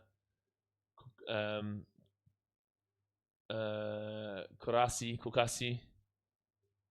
And who else do I have? I had somebody else as well. I really need Kukasi. Miles Garrett, some of the Rams. Well, there you go. Captain's challenge successfully for the Tigers. Kubasi. I've also got Unai Simon, Kubasi, and Cucurella. I'm going all in. Lamine Yamal and Baena. I've got 5 Spanish players and 4 French players. I've got 2 Argentinians and Martinez and Messi. I've also got Bellingham, just in case they get through. If Spain lose, I'm so screwed, man. I'm so screwed. I haven't gone Haaland because I don't think that Norway go through. I don't think they go through, but I would love to see a Haaland and Norway go through. Second tackle of the Warriors. They're at the 18. If Spain lose, I'm cooked. Well, the thing is, Nikhil, you say you should have. I have to be smart with it because I'm top of our league. So I'm number 1 in our league. I don't want to throw it away because Blake Harler, who talks a big game super coach and fantasy-wise here, He's second, so I need to make sure I finish above him. Otherwise, I won't hear the end of it. And if I finish above him, he won't hear the end of it. So I need to be very careful. And I don't want to waste a trade on Haaland. I didn't have him. Fourth tackle out the 5. No, Lecker did not come back on, Andrew. And quick passing. That's going to come out the back here. And Loffy, is he onside or offside here? They're going to say play on. Oh, nope, that's just going to be Tigers ball. I don't know what that was. And penalty to the Tigers. I think in the England game, Bellingham to score. Bellingham to score. I do feel like Haaland will score. I'll say Haaland scores. Jaden says so many ads, man. It's like watching Channel 9. Well, it's not me, man. It's YouTube. So if you want to stop the ads from coming through, you just have to have YouTube Premium, which is like $5 or whatever it is. I don't know how much it costs, really. But it supports the channel. With that being said, I don't do anything. It just goes through automatically. And now third tackle. Well, second tackle, sorry. And they're at the 50, and Luai's away. Luai's right through the line here. Luai. Taking down to the 10. He really wanted that one. Third tackle at the 5. Granted, Spain, Norway, Argentina, but England curse probably. I don't know what you just said there. You just said 4 teams that are in the quarterfinals. Oh, sorry, you're saying who you think wins them all. What? But England and curse probably. I don't know what the England curse is, but you've said Spain, Norway, Argentina. So you've got Spain to beat Belgium. You've got Argentina to beat Switzerland, surely. And Norway to beat England, but then you've also said England. I don't know what's happening there. They get the offload away. Knock on. Minute 16 to go here at the game, folks. Who in recent memory has the worst case of a one-season wonder? Oh, wait, it was fifth tackle. Tigers put it up. Warriors get it. And that'll be a dropout coming up. One-season wonder in the NRL in recent years. Damn, I've got to really scroll across all these teams here. One season wonder. I immediately go to like a text toy for the Knights. A one season wonder across all the clubs. Who would it be? Someone else drop some comments in the chat. And that'll be Warriors who will knock the ball on. Tigers ball. This would have been the 6 p.m. game if it was a 4 round. Correct. Would like to sincerely apologise for my Jensen mention. You're lucky you're even being able to come back onto the stream today because there was a challenge. And there's another challenge now. Jess says, Tiger, well done for having a stream without a timeout. Well, Jess, you've thrown him under the bus there. You've thrown him under the bus there. And where we says put Tigers on fraud alert. For the 1,743,563,000 and 124th time. I cannot put a team that is not on the top 9 on fraud alert. I cannot do it. I cannot do it. Haas says Norway, Head says England. Up at a Viking. Luai and Walsh haven't been that. Did I just hear Voss say that a field goal should come at the end of this? Did really Achille White from the Knights was not a one-season wonder, bro. But I just heard Voss suggest a field goal. Oh, the Warriors are away here. Jacob Laban at the 20, the 30, the 35. He pushes off one. He'll be at the 45. 8 seconds to go. That's actually just simply incredible that Voss suggested a field goal there from the from the Tigers, sorry. They knock this ball back here. Warriors are still going. Tamani Martin at the 30. He kicks this ball underneath. That's going to be knocked away. It's still played here.